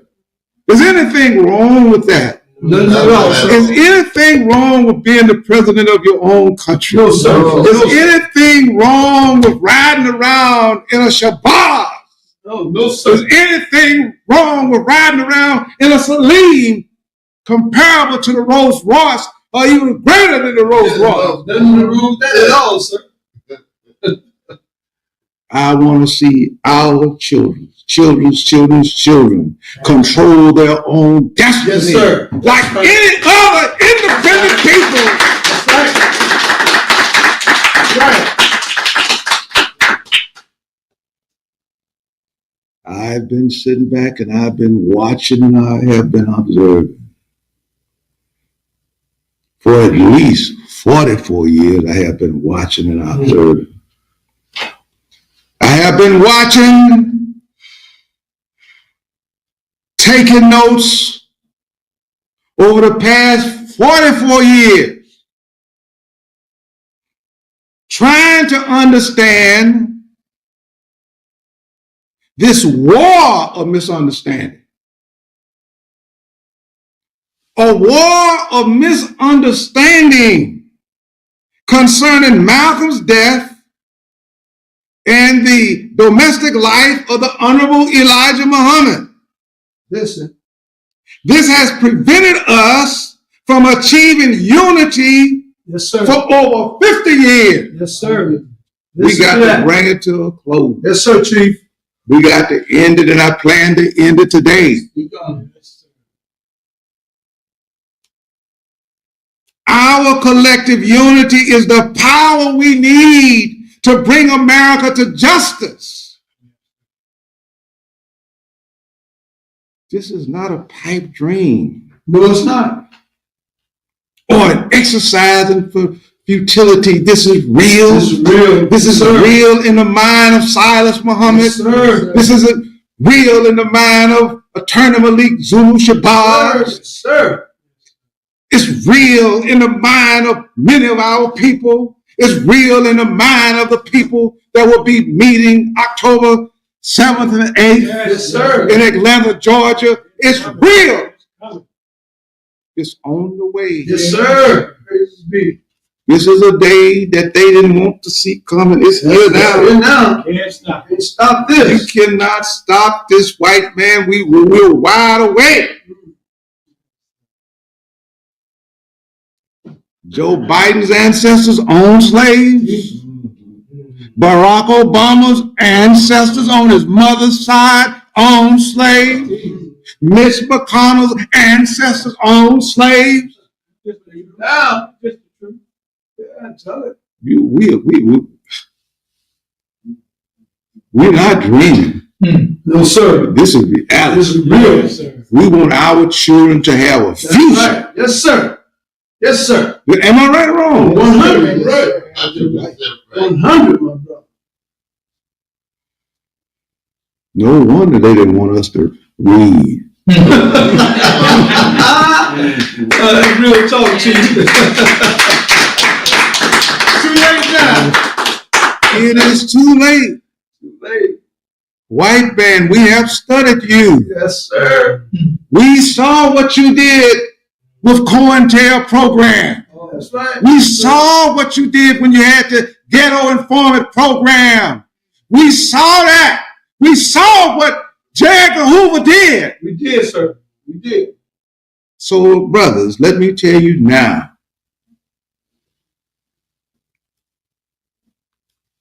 Stay over there with the white man. If you don't want this, stay over there with him and continue to lick his boots. Yes, sir. Yes, sir. We are not here. We are not playing. No, we're not doing it at all, sir. You got the wrong group of people. Yes, sir. Yes, sir. Who have a burning desire. That's right. For reparations and self-determination. Yes, sir. Yes, sir. We want it. We want it, We sir. got to have it. Yes, sir. We want it. Yes, sir. We want to strike a blow for Yes, our sir. ancestors. That's right. That's indeed. Oh, how Thomas Jefferson, he knew that this day was coming. Yeah, he knew. We are here, Thomas. We are here. Yes, sir. George Washington, Yes, sir. we are here. You can't stop us now. No, sir. You let us read and learn how to read. Yes, That's where you messed up. they keep it going up. We spoke that broken, you know, like that broken English. Yes, sir. But no, America, you got to pay. Yes, sir. Always. Quit kicking the can down the road, man. We see you. You an emperor with no clothes on. How in the hell you gonna fool us? Yes, sir. And we've been with you for over 400 years. Yes, sir. We know you backwards and forwards. We know your nature. Yes, sir. You owe us. Big time. You owe us and you gonna pay. That's right. That's real talk. Yes, sir. Got to give it up. You got to give it up. In America, if you don't give it up, do you want 6 months of 110 degree heat? What do you, America, quit playing with us. We are the children of plantation slavery, and we want justice. That's right, Chief. Not tomorrow, today. That's what we want. That's right. Yes, sir. Malcolm says in the book, When the Word is Given, by Lewis Lomax, page 179. The messenger has seen God. He was with Allah and was given divine patience with the devil. He is willing to wait for Allah's. He is willing to wait for Allah to deal with this devil. Well, sir, the rest of us, black Muslims, have not seen God. We don't have this gift of divine patience with the devil. Lomax, what kind of action This is what he asked of Malcolm. So what kind of action? Malcolm states the younger Muslims want to see some action. Some things are better done than said. I want you to think about that now. Malcolm used his discretion in answering Lomax at this moment. But he did not use discretion when he talked about President John F. Kennedy. Think about that. And here are Malcolm's words in reference to his making the statement from the same book. When the word is given, page 177. I want you to listen to this. I want you to listen to Malcolm.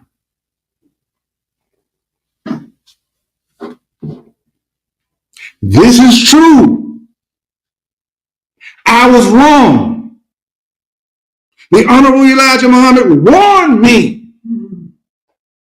Let's stop right there. Malcolm admitted that he was wrong. The Honorable Elijah Muhammad warned me. But the vast majority of our people leapfrog, if you will, and start talking about the domestic life of the Honorable Elijah Muhammad. No, hell no. We're going to stop you right here. Yes, sir. Always. We're going to make you acknowledge Malcolm's wrong. Yes, sir. After he was given clear guidance. We're going to get to the root of this. Yes, sir. Indeed, sir. We're going to get to the root of this and we're going to make this plain. For Malcolm made that statement, chicken coming home to roost. For the Honorable Elijah Muhammad told him, say, leave it alone. Don't say that, black folk. Love for the kids. And what did he do? Well, I'm my own man. I'm going to say what I want to say. But I want you to watch this clip. For the Honorable Elijah Muhammad treated Malcolm as one of his own sons. Yes, he did. I had come to know Elijah Muhammad, and I was out in Chicago on an occasion to interview him. It was a Saturday morning, and as you know, on Saturday morning, he very frequently called in his various ministers to teach them on Saturday so that they would know what to say on Sunday. Well, I was present at that meeting, at that teaching, and there were, I guess, 10 or 12 ministers seated around the table, very avidly listening to what Muhammad had to say, when the doorbell rang. And Mrs. Muhammad went to answer the doorbell, and she came back and she whispered to her husband, she said, "The boy is here." And in came Malcolm X, tall, gangling, gawking, grinning. I have never seen such affection between two men as when Elijah Muhammad got up and they embraced. You could see that this was a father and a son who not only respected each other, but who loved each other. That's right. Did you hear that? Yes, sir. What did Malcolm find in the Honorable Elijah Muhammad? Good question. Malcolm found the strength and discipline of a father. For Malcolm's lost his father at an early age, right? Yes, sir. Yes, sir. So he found strength and discipline in the Honorable Elijah Muhammad.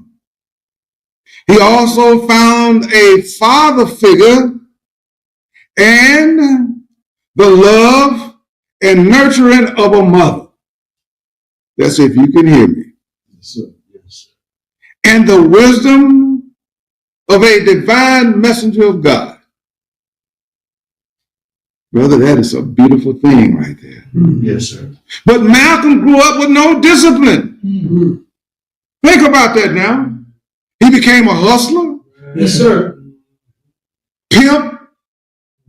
Who disciplined Malcolm? Nobody. Other than the correctional institution. Right. Who disciplined him when he got out of the institution? The Honorable Elijah Muhammad. Yes, sir. I want you to think over that. Malcolm's disobedience to the Honorable Elijah Muhammad set into motion the chain of events that brought about his death. Yes. The Honorable Elijah Muhammad said, leave Malcolm alone. He was not responsible for his death. Remember your mother warning you and your brother about hanging out with friends who sold drugs, Yes. knowing it would lead to death or prison. Do you remember that? Do you remember your mother or your father telling you, quit hanging out with them boys out down on the corner? Do you remember that? Sir.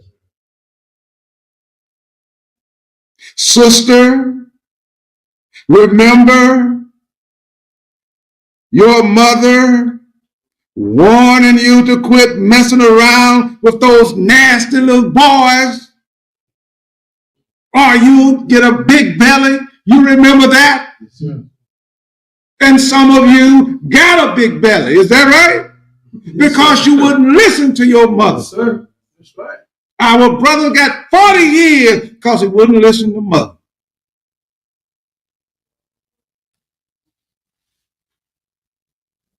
Sister, you wouldn't be called a baby mama today if you hadn't listened to your mother. Brother, you wouldn't be doing 40 years today if you hadn't listened to your mother. You, sister, 72% of Afro-descended women are unwed heads of household, and 2 times more likely than white women to be arrested and incarcerated. Brothers, Afro-descendants, or Afro-descendant men are 5 times more likely to be in prison than white men. Is it possible to start out wrong and end up right? No. When we disobey our mother, we must be held accountable. Do you agree? Yes, sir. Shouldn't we be held accountable Yes, sir. when we disobey our mother? Like Malcolm was held accountable for his violating the policy set forth by the Honorable Elijah Muhammad. Peace be upon him. I'm going somewhere with this. Yes, sir. Going somewhere with this mother thing here. Malcolm told the world he was warned by Messenger Muhammad not to make any statements whatsoever about the assassination of President John Kennedy. But we heard him in his own words say he disobeyed the Honorable Elijah Muhammad. You already know the punishment for disobeying your mother. Malcolm's reckless disregard for his leader and teacher's instructions proved he was insubordinate. Yes, sir. Well-learned scholars and scientists know the Honorable Elijah Muhammad gave spiritual birth to the lost foundation of Islam, peace be upon him. The Honorable Elijah Muhammad wore that crown on his head, a sacred crown on his head. Why did he wear the crown? Why did he wear the crown with 12 stars? He wore it on his head as a sign to show forth that he was the spiritual mother of the lost foundation of Islam. He was spiritually impregnated with the life germ and spiritual seed of truth from His Majesty Master Farad Muhammad, giving birth to an infant baby nation, referred to as the lost foundation of Islam. Yes, sir. Yes. That woman in Revelation 12:4 actually refers to the last apostle of God. And her child refers to his followers, or the entire Negro race, as they are called, who are not ready to be delivered. Go to their own. The world knows Muslims may have more than one wife, right? Yes, sir. Yes, sir. There are billions of Muslims around the world that know that, right? Indeed, sir. Yes, sir. Were Prophet Muhammad and Messenger Elijah Muhammad Muslims? Yes, sir. Yes, sir. Come on, Chief. Were they Muslims? Yes, sir. Yes, sir. Yes, sir. Yes, sir. Sure. Yes, sir. Was Elijah Muhammad a Muslim? Yes, sir. Well, so what's the problem? Yes, sir. Now, What's the problem? When Malcolm was in the Middle East in 1964, Come on, Chief. Break it on down. he met with Prince Faisal of Saudi Arabia. Now, the prince had 4 wives and 17 children. Not one time did Malcolm condemn the prince.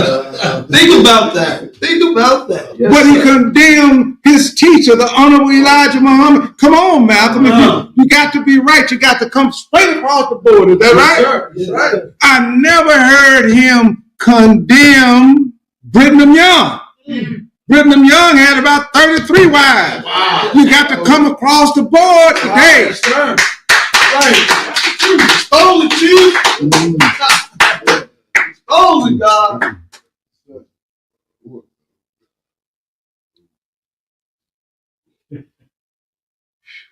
I want to show the video explaining Messenger Muhammad was a moral leader.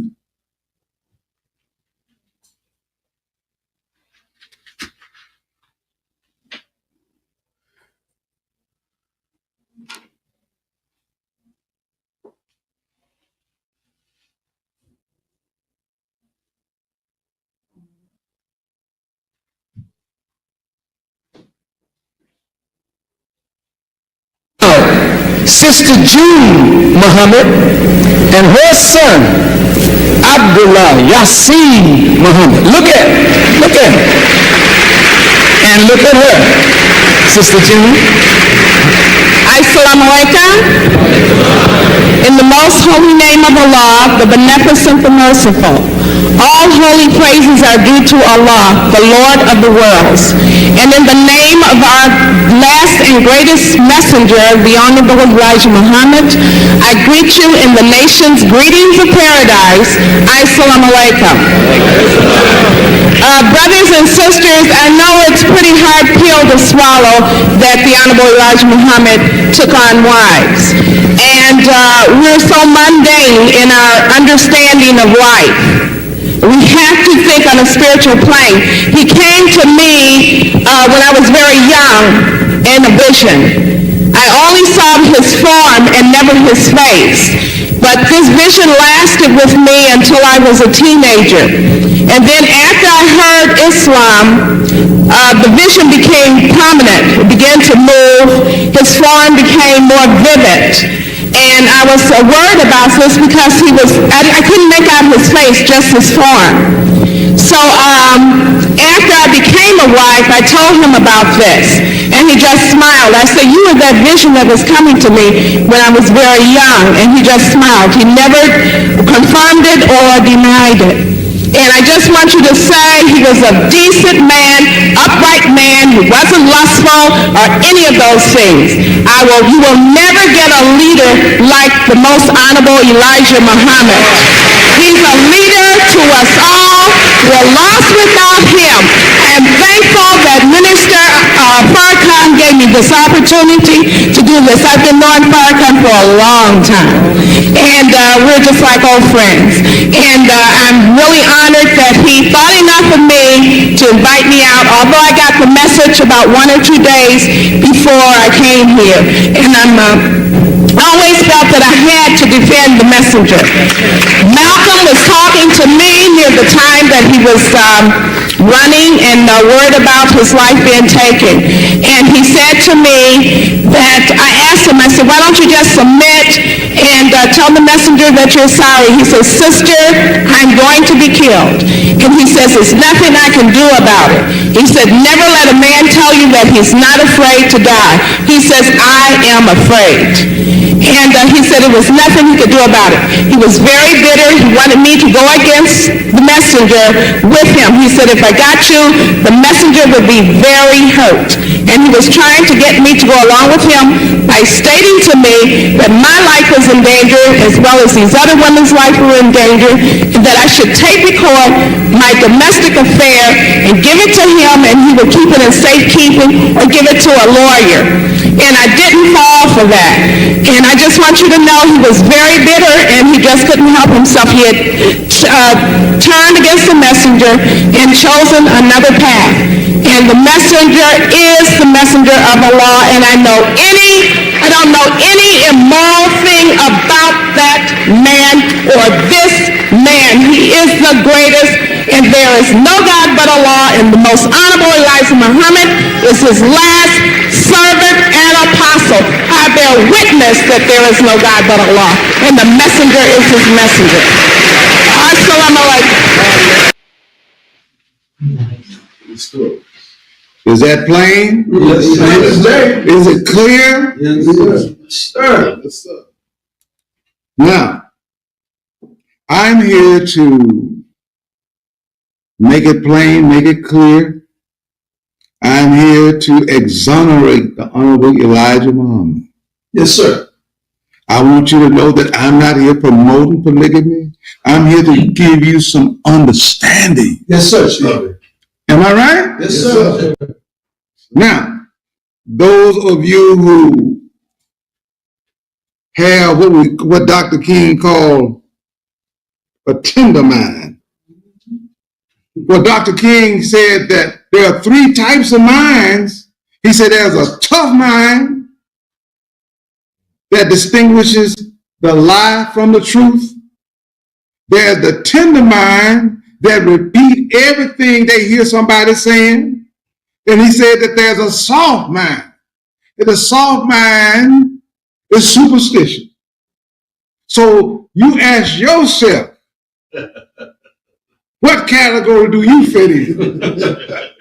Indeed. Yes, sir. Now, those who condemn the Honorable Elijah Muhammad or who might not be informed, go to the Holy Quran, chapter 4, verse 3, and you meditate on that. I'm not going no further on that. I want you to meditate on it. Don't give your spin on it.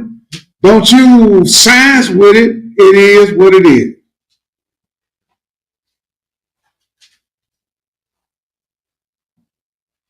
Is everybody all right? Yes, sir. Elias and Elijah. Elias, the name Elias, translated from Arabic to English, means Elijah. We want you to know and understand that the wisest, not wise, the wisest of the Islamic scholars and scientists identify Elijah as Elias in the Holy Quran, chapter 37, verse 123. That states, and Elias was surely one of the messengers. Now let me translate it for you. And Elijah was surely one of the messengers.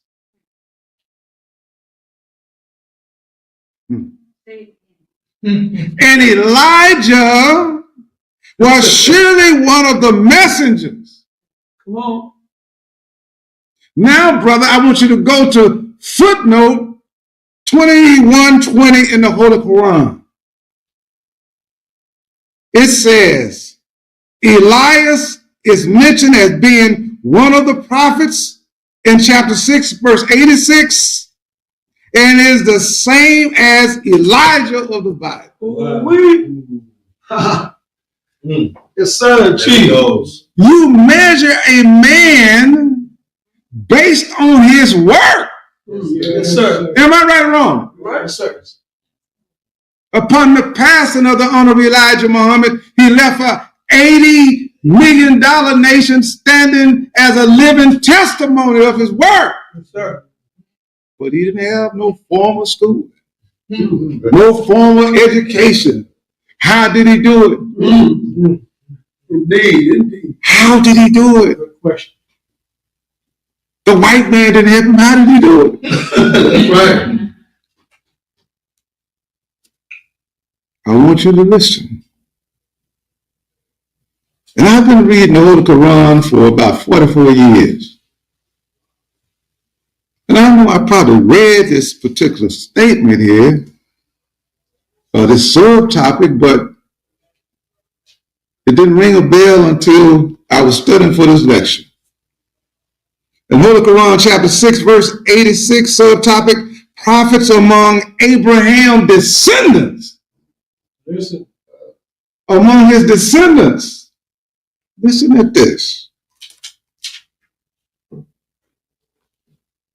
And Zacharias and John and Jesus and Elias, each one of them was of the righteous. This statement right here is including the Honorable Elijah. Yes, sir. Do you hear me? Yes, sir. Each one of them was of the righteous. Now I want to take that word righteous and hang my hat on it. All right? Yes, sir. Righteous is defined by Merriam-Webster Dictionary as acting in accord with divine or moral law, free from guilt or sin, morally right or justifiable, the last and the greatest messenger of Allah. How can you condemn him? Let's play the audio clip of the Honorable Elijah Muhammad.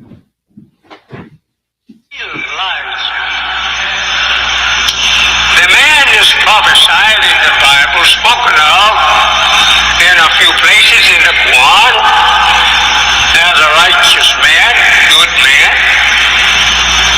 The Holy Quran gave it to him, and that he was with the number of those prophets.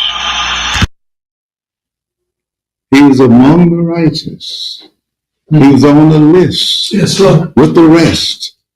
And Abraham's descendants would be lost in a foreign land. Listen. They would be slaves for 400 years. Yes, sir. And Elijah would be among those slaves, or ex-slaves. Elijah, the last messenger. Yes, sir. We are talking about truth. Yes, sir. You think we're talking about religion, but we're talking about truth. Yes, sir. Teach. We can verify that in the real book of life, right? Yes, sir. So how is that religion when we can verify it in the real book of life? It's truth there. Take your time. Why did you dispute and cast doubt on the authenticity of the messengership of the Honorable Elijah Muhammad, along with Malcolm, without understanding without knowledge. Why did you do that? Why did you dispute? Why did you cast doubt on the Honorable Elijah Muhammad? Why did you do that, black man? Look at you now. Yes, sir. Where is his name, sir? Where is King Moses' name? Yes, sir. Listen at this. Be it recorded this day, August 27th, 2023, in the city of Philadelphia, our historic war of misunderstanding ends forever. Yes, sir. All false charges leveled against the most honorable Elijah Muhammad on his domestic life are hereby null and void. Yes, sir. Peace be upon him. Peace be upon him. Yes, sir. Truth need no defense. That's right, Chief. Yes, sir. Good teaching. It is what it is. Yes, sir. Orthodox Islam did not change Malcolm's burning desire to take our case before the United Nations for violating our human rights. Those of you who love Malcolm, who are sympathizers, who condemned the Honorable Elijah Muhammad and lifted up Malcolm over the Honorable Elijah Muhammad, I ask you, come on, where's your petition? Why didn't you pick up the mantle? Yes, sir. Good question. No, you didn't pick up the mantle. What you done was sold books and profited off of Malcolm's name. Did you send any of the proceeds to his family? This is the day of truth. Yes, sir. This is the day of righteousness. Yes. Why didn't you pick it up, brother? Why didn't you pick up that mantle? But no, what I'm going to tell you, that Malcolm knew that you weren't going to do it. He predicted that you weren't going to do it. I'm going to share that with you too. Come on, Chief. Yes, sir. Got them Jews. He knew that his students wasn't going to do it. He knew that his followers weren't going to do it. He knew it. He said it. And now you are wearing those shoes. And I'm going to tell you what Malcolm said about you. It's coming. Yes, sir. It's in this lecture. I might not be at it right now, but it's coming. Yes, sir. I want you to feel this heat because you cast doubt on the authenticity of the Honorable Elijah Muhammad's messengership. Yes, sir. We appeal to your common sense to bring forth a united front for the greater good of our people. A nation is as strong as its weakest leadership.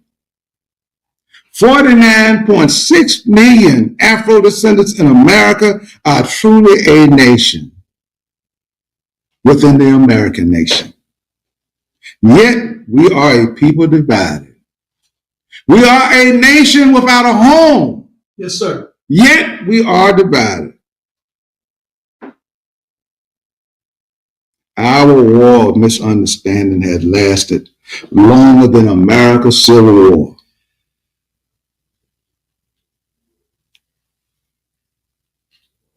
Malcolm warned us about squabbling in public. And that's what we did for over 50 years, squabble, right? Yes, sir. What did Malcolm say about squabbling? What message did he leave his followers? He said, instead of airing our differences in public, we have to realize we are all the same family. And when you have a family squabble, you don't get out on the sidewalk. If you do, everybody call you uncouth, unrefined, uncivilized, savage. And what did we do? We went out into the public and argued in the public, right? Yes, sir. Making ourselves look foolish, right? Yes, indeed. Yes. He goes on to say, if you don't know how to make it at home, you sell it at home. You get in the closet, argue it out behind closed doors. And then when you come out on the street, you pose a common front, a united front. And this is what we need to do in the community, in the city, and in the state. We need to stop airing our differences in front of the white man. Put the white man out of our meetings, number one, and then sit down and talk shop with each other. That's all you got to do. Malcolm warned us about the common enemy. He said, we have a common enemy. We have this in common. We have a common oppressor, a common exploiter, and a common discriminator. But once we all realize that we have a common enemy, then we unite. Makes sense. Yes, sir. The American government is responsible for destruction of our human rights. Yes, sir. About that.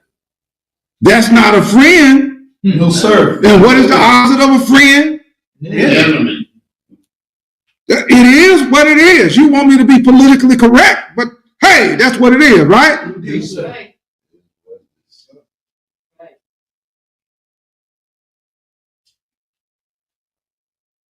But once we all realize that we have a common enemy, then we unite on the basis of what we have in common. And what we have foremost in common is that enemy, the white man. He's an enemy to all of us. He's just not a friend. No way. There's no way to make you less than human. And if you come and try to defend that, I said, bro, you are deaf, dumb, and blind. All three. You're so blind, you lock into a physically blind man who is easily to be led across the street by anybody. Malcolm predicted you wouldn't go to the UN and demand justice for self. But the greatest news in 1994, the Honorable Silas Muhammad human rights petition was accepted by the United Nations. Yes, sir. Unity does work. Yes, sir. It worked for the Jews. Yes, sir. Am I right? Yes, sir. They received over $60 billion. It worked for them. Why can't it work for us? Yes, sir. It's time for us to unite. That's right, sir. I have some information that's going to make you do some thinking, some serious thinking. When you leave here today, you're going to want to fight for reparations. Yes, sir. You're going to want to strike a blow for justice. Yes, sir. Yes, sir. You see, I'm from the South. I'm not from the North. See, I know the white man. Yes, sir. I know what he'll do. When my daughters were maybe 10, 11, 12, I don't know for sure. They might have been a little older. I don't know. But me and my wife was going to look at this house. And as we were walking up in the driveway to the house, a white man driving a truck slowed down and said, "Niggas, niggas, niggas, niggas," as my daughters were crying. That was the first time they felt the sting of racism. Yes, sir. Do you hear me? Yes, sir. I don't have to tell them to hate white folk. They have experienced the sting of racism themselves. Yes, sir. So they want reparations also. Show American Indians photo. Thousands of American Indians were part of a $3.4 billion settlement with the U.S. government ending in 2012 over mismanagement of tribal lands. Now, if they mismanage the Indians' land, you don't want them to have it. No, sir. No, sir. Not on reparations. No, you a thief. You kidnapped our ancestors. That's right. And you stole or mismanaged the Indians' money.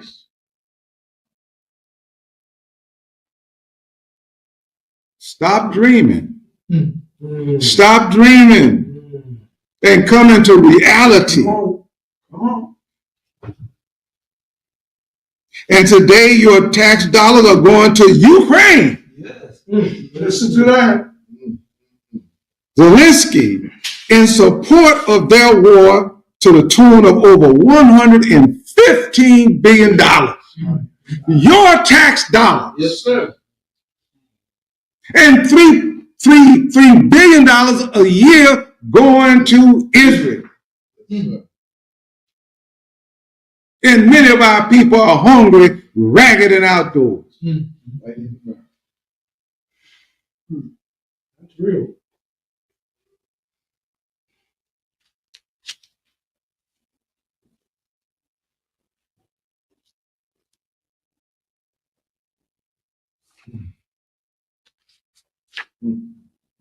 I'm going to have to cut my lecture here, but I want to give you this information.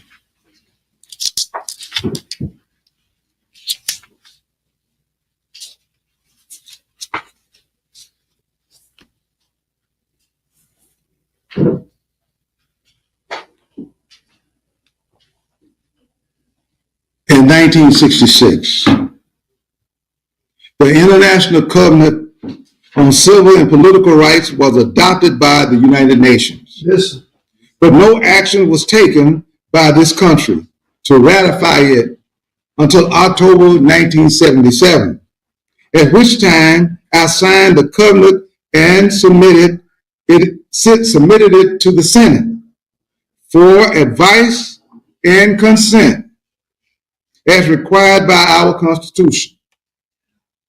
The Senate gave this consent in April 1992, and in early June, George Bush signed the instrument of ratification. On June 8, 1992, the U.S., one of the key players in drafting the covenant, finally ratified this important human rights treaty.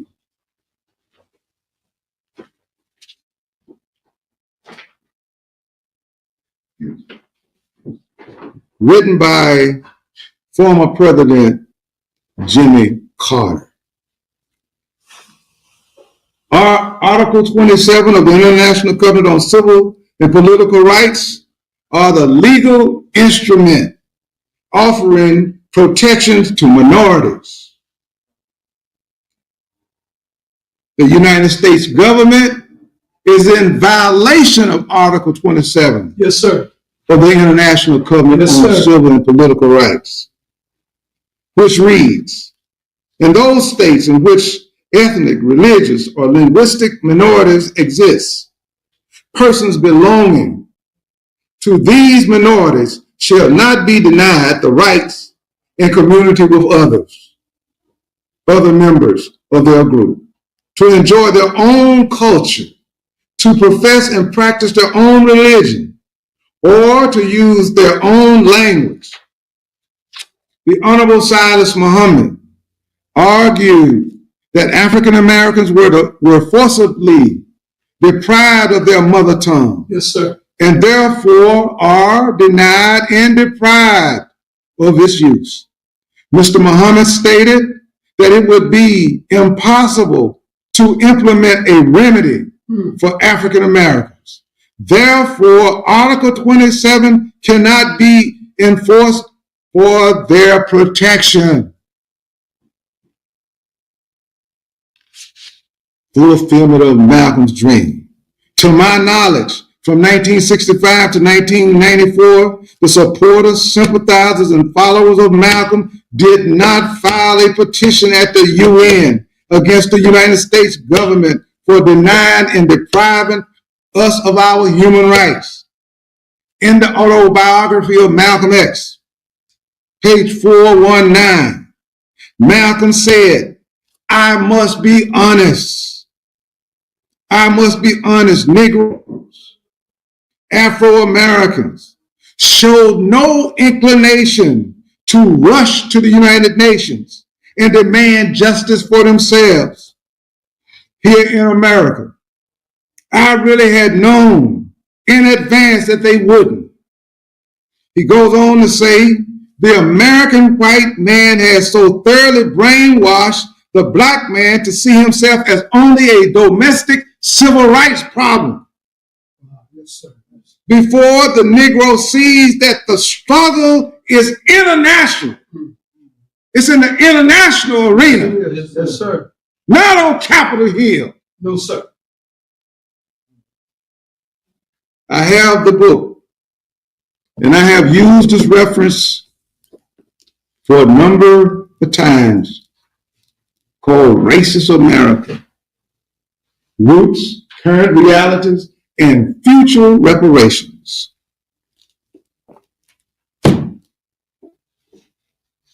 Joe Fagan, white sociology professor at Texas A&M University, an author of 60 books, wrote that the Nation of Islam delivered a human rights petition to the United Nations in 1994. This is a white professor, not an Afro-descendant professor, but a white professor. In the first edition of his book, Racist America, Roots, Current Realities, and Future Reparations, page 244, Professor Fagan wrote, "Sometimes this strategy has been coupled with a call for compensation for racist oppression. Thus, in 1994, the Nation of Islam petitioned the United Nations to investigate the provisions of reparations to Black Americans and to intervene in pressing for such compensation under the umbrella of international law."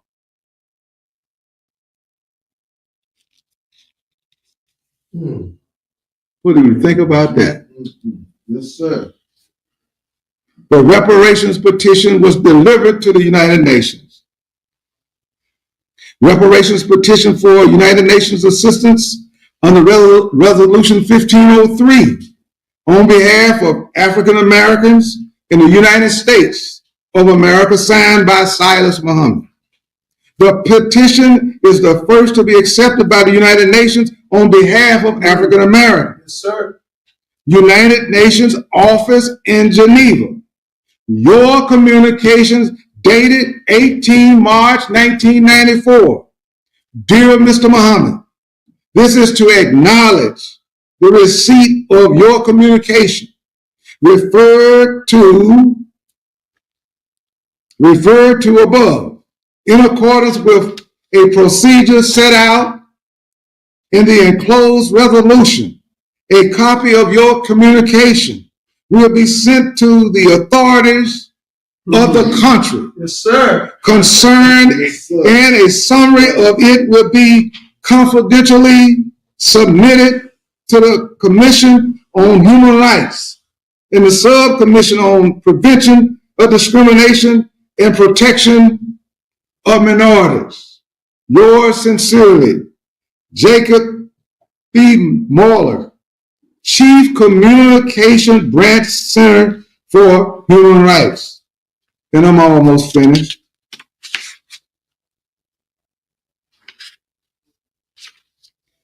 This is the day of decision to unite and self-identify as Afrodescendants. Yes, sir. Seeking self-determination under the umbrella of the Afro-descendant nation around the issues of justice, human rights, and reparations, regardless of political or religious belief. Let me make that plain. Regardless of political or religious belief, we all deserve justice, right? Right. Yes, We sir. all deserve reparations, right? Yes, sir. Regardless of our political or religious beliefs. Sir. Building a strong united front is what we owe our ancestors and future generations. The Honorable Silas Muhammad fulfilled that which Malcolm wanted to do. Yes, sir. Malcolm wanted to bring our case before the United Nations, but he was assassinated. But it was the Honorable Silas Muhammad, the spiritual son of the Honorable Elijah Muhammad, who delivered the petition to the UN. It was signed, sealed, and delivered. If you look on the back cover, you will see him signing the petition. Yes, Is that correct? I bear witness. Yes, sir. Are you ready? I'm closing out now. Are you ready to receive the torchlight of self-determination and reparations? Yes, sir. Atlanta, Georgia, are you ready? Come on. Birmingham, Alabama, are you ready to receive the torchlight of self-determination and reparations? Charlotte, are you ready? Charleston, are you ready?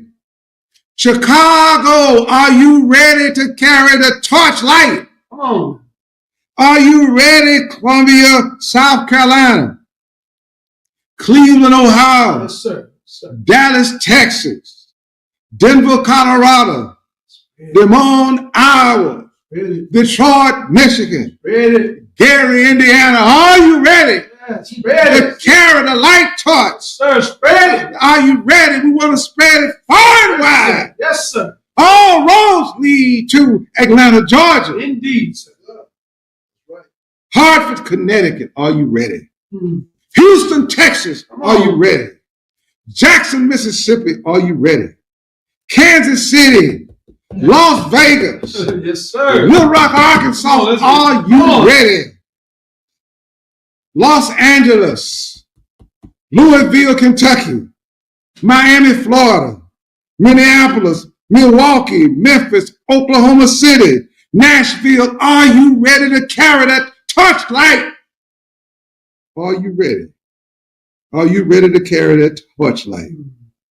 Memphis, Tennessee, Oklahoma City, Nashville, Newark, New Jersey, New Orleans, New York City. What about Brooklyn? Yeah. What about the Bronx? Yes, let's carry What about Queens? it. Yes, sir. What about Staten Island? Yes, sir. What about Harlem? Indeed, sir. Indeed. What about Oakland? That's right. What about Omaha? Come on, let's What spread about it, man. Phoenix? What about Pittsburgh, Portland, Richmond, San Diego, San Francisco, Seattle, St. Louis, Tulsa, Oklahoma, Washington, D.C., Philadelphia? The torch has been lit. Indeed to that. Yes, sir. All roads lead to Atlanta, Georgia, October 7th and 8th for the National Reparations Yes, Convention. sir. The record has been set straight once and for all. Our war of misunderstanding is over. We want your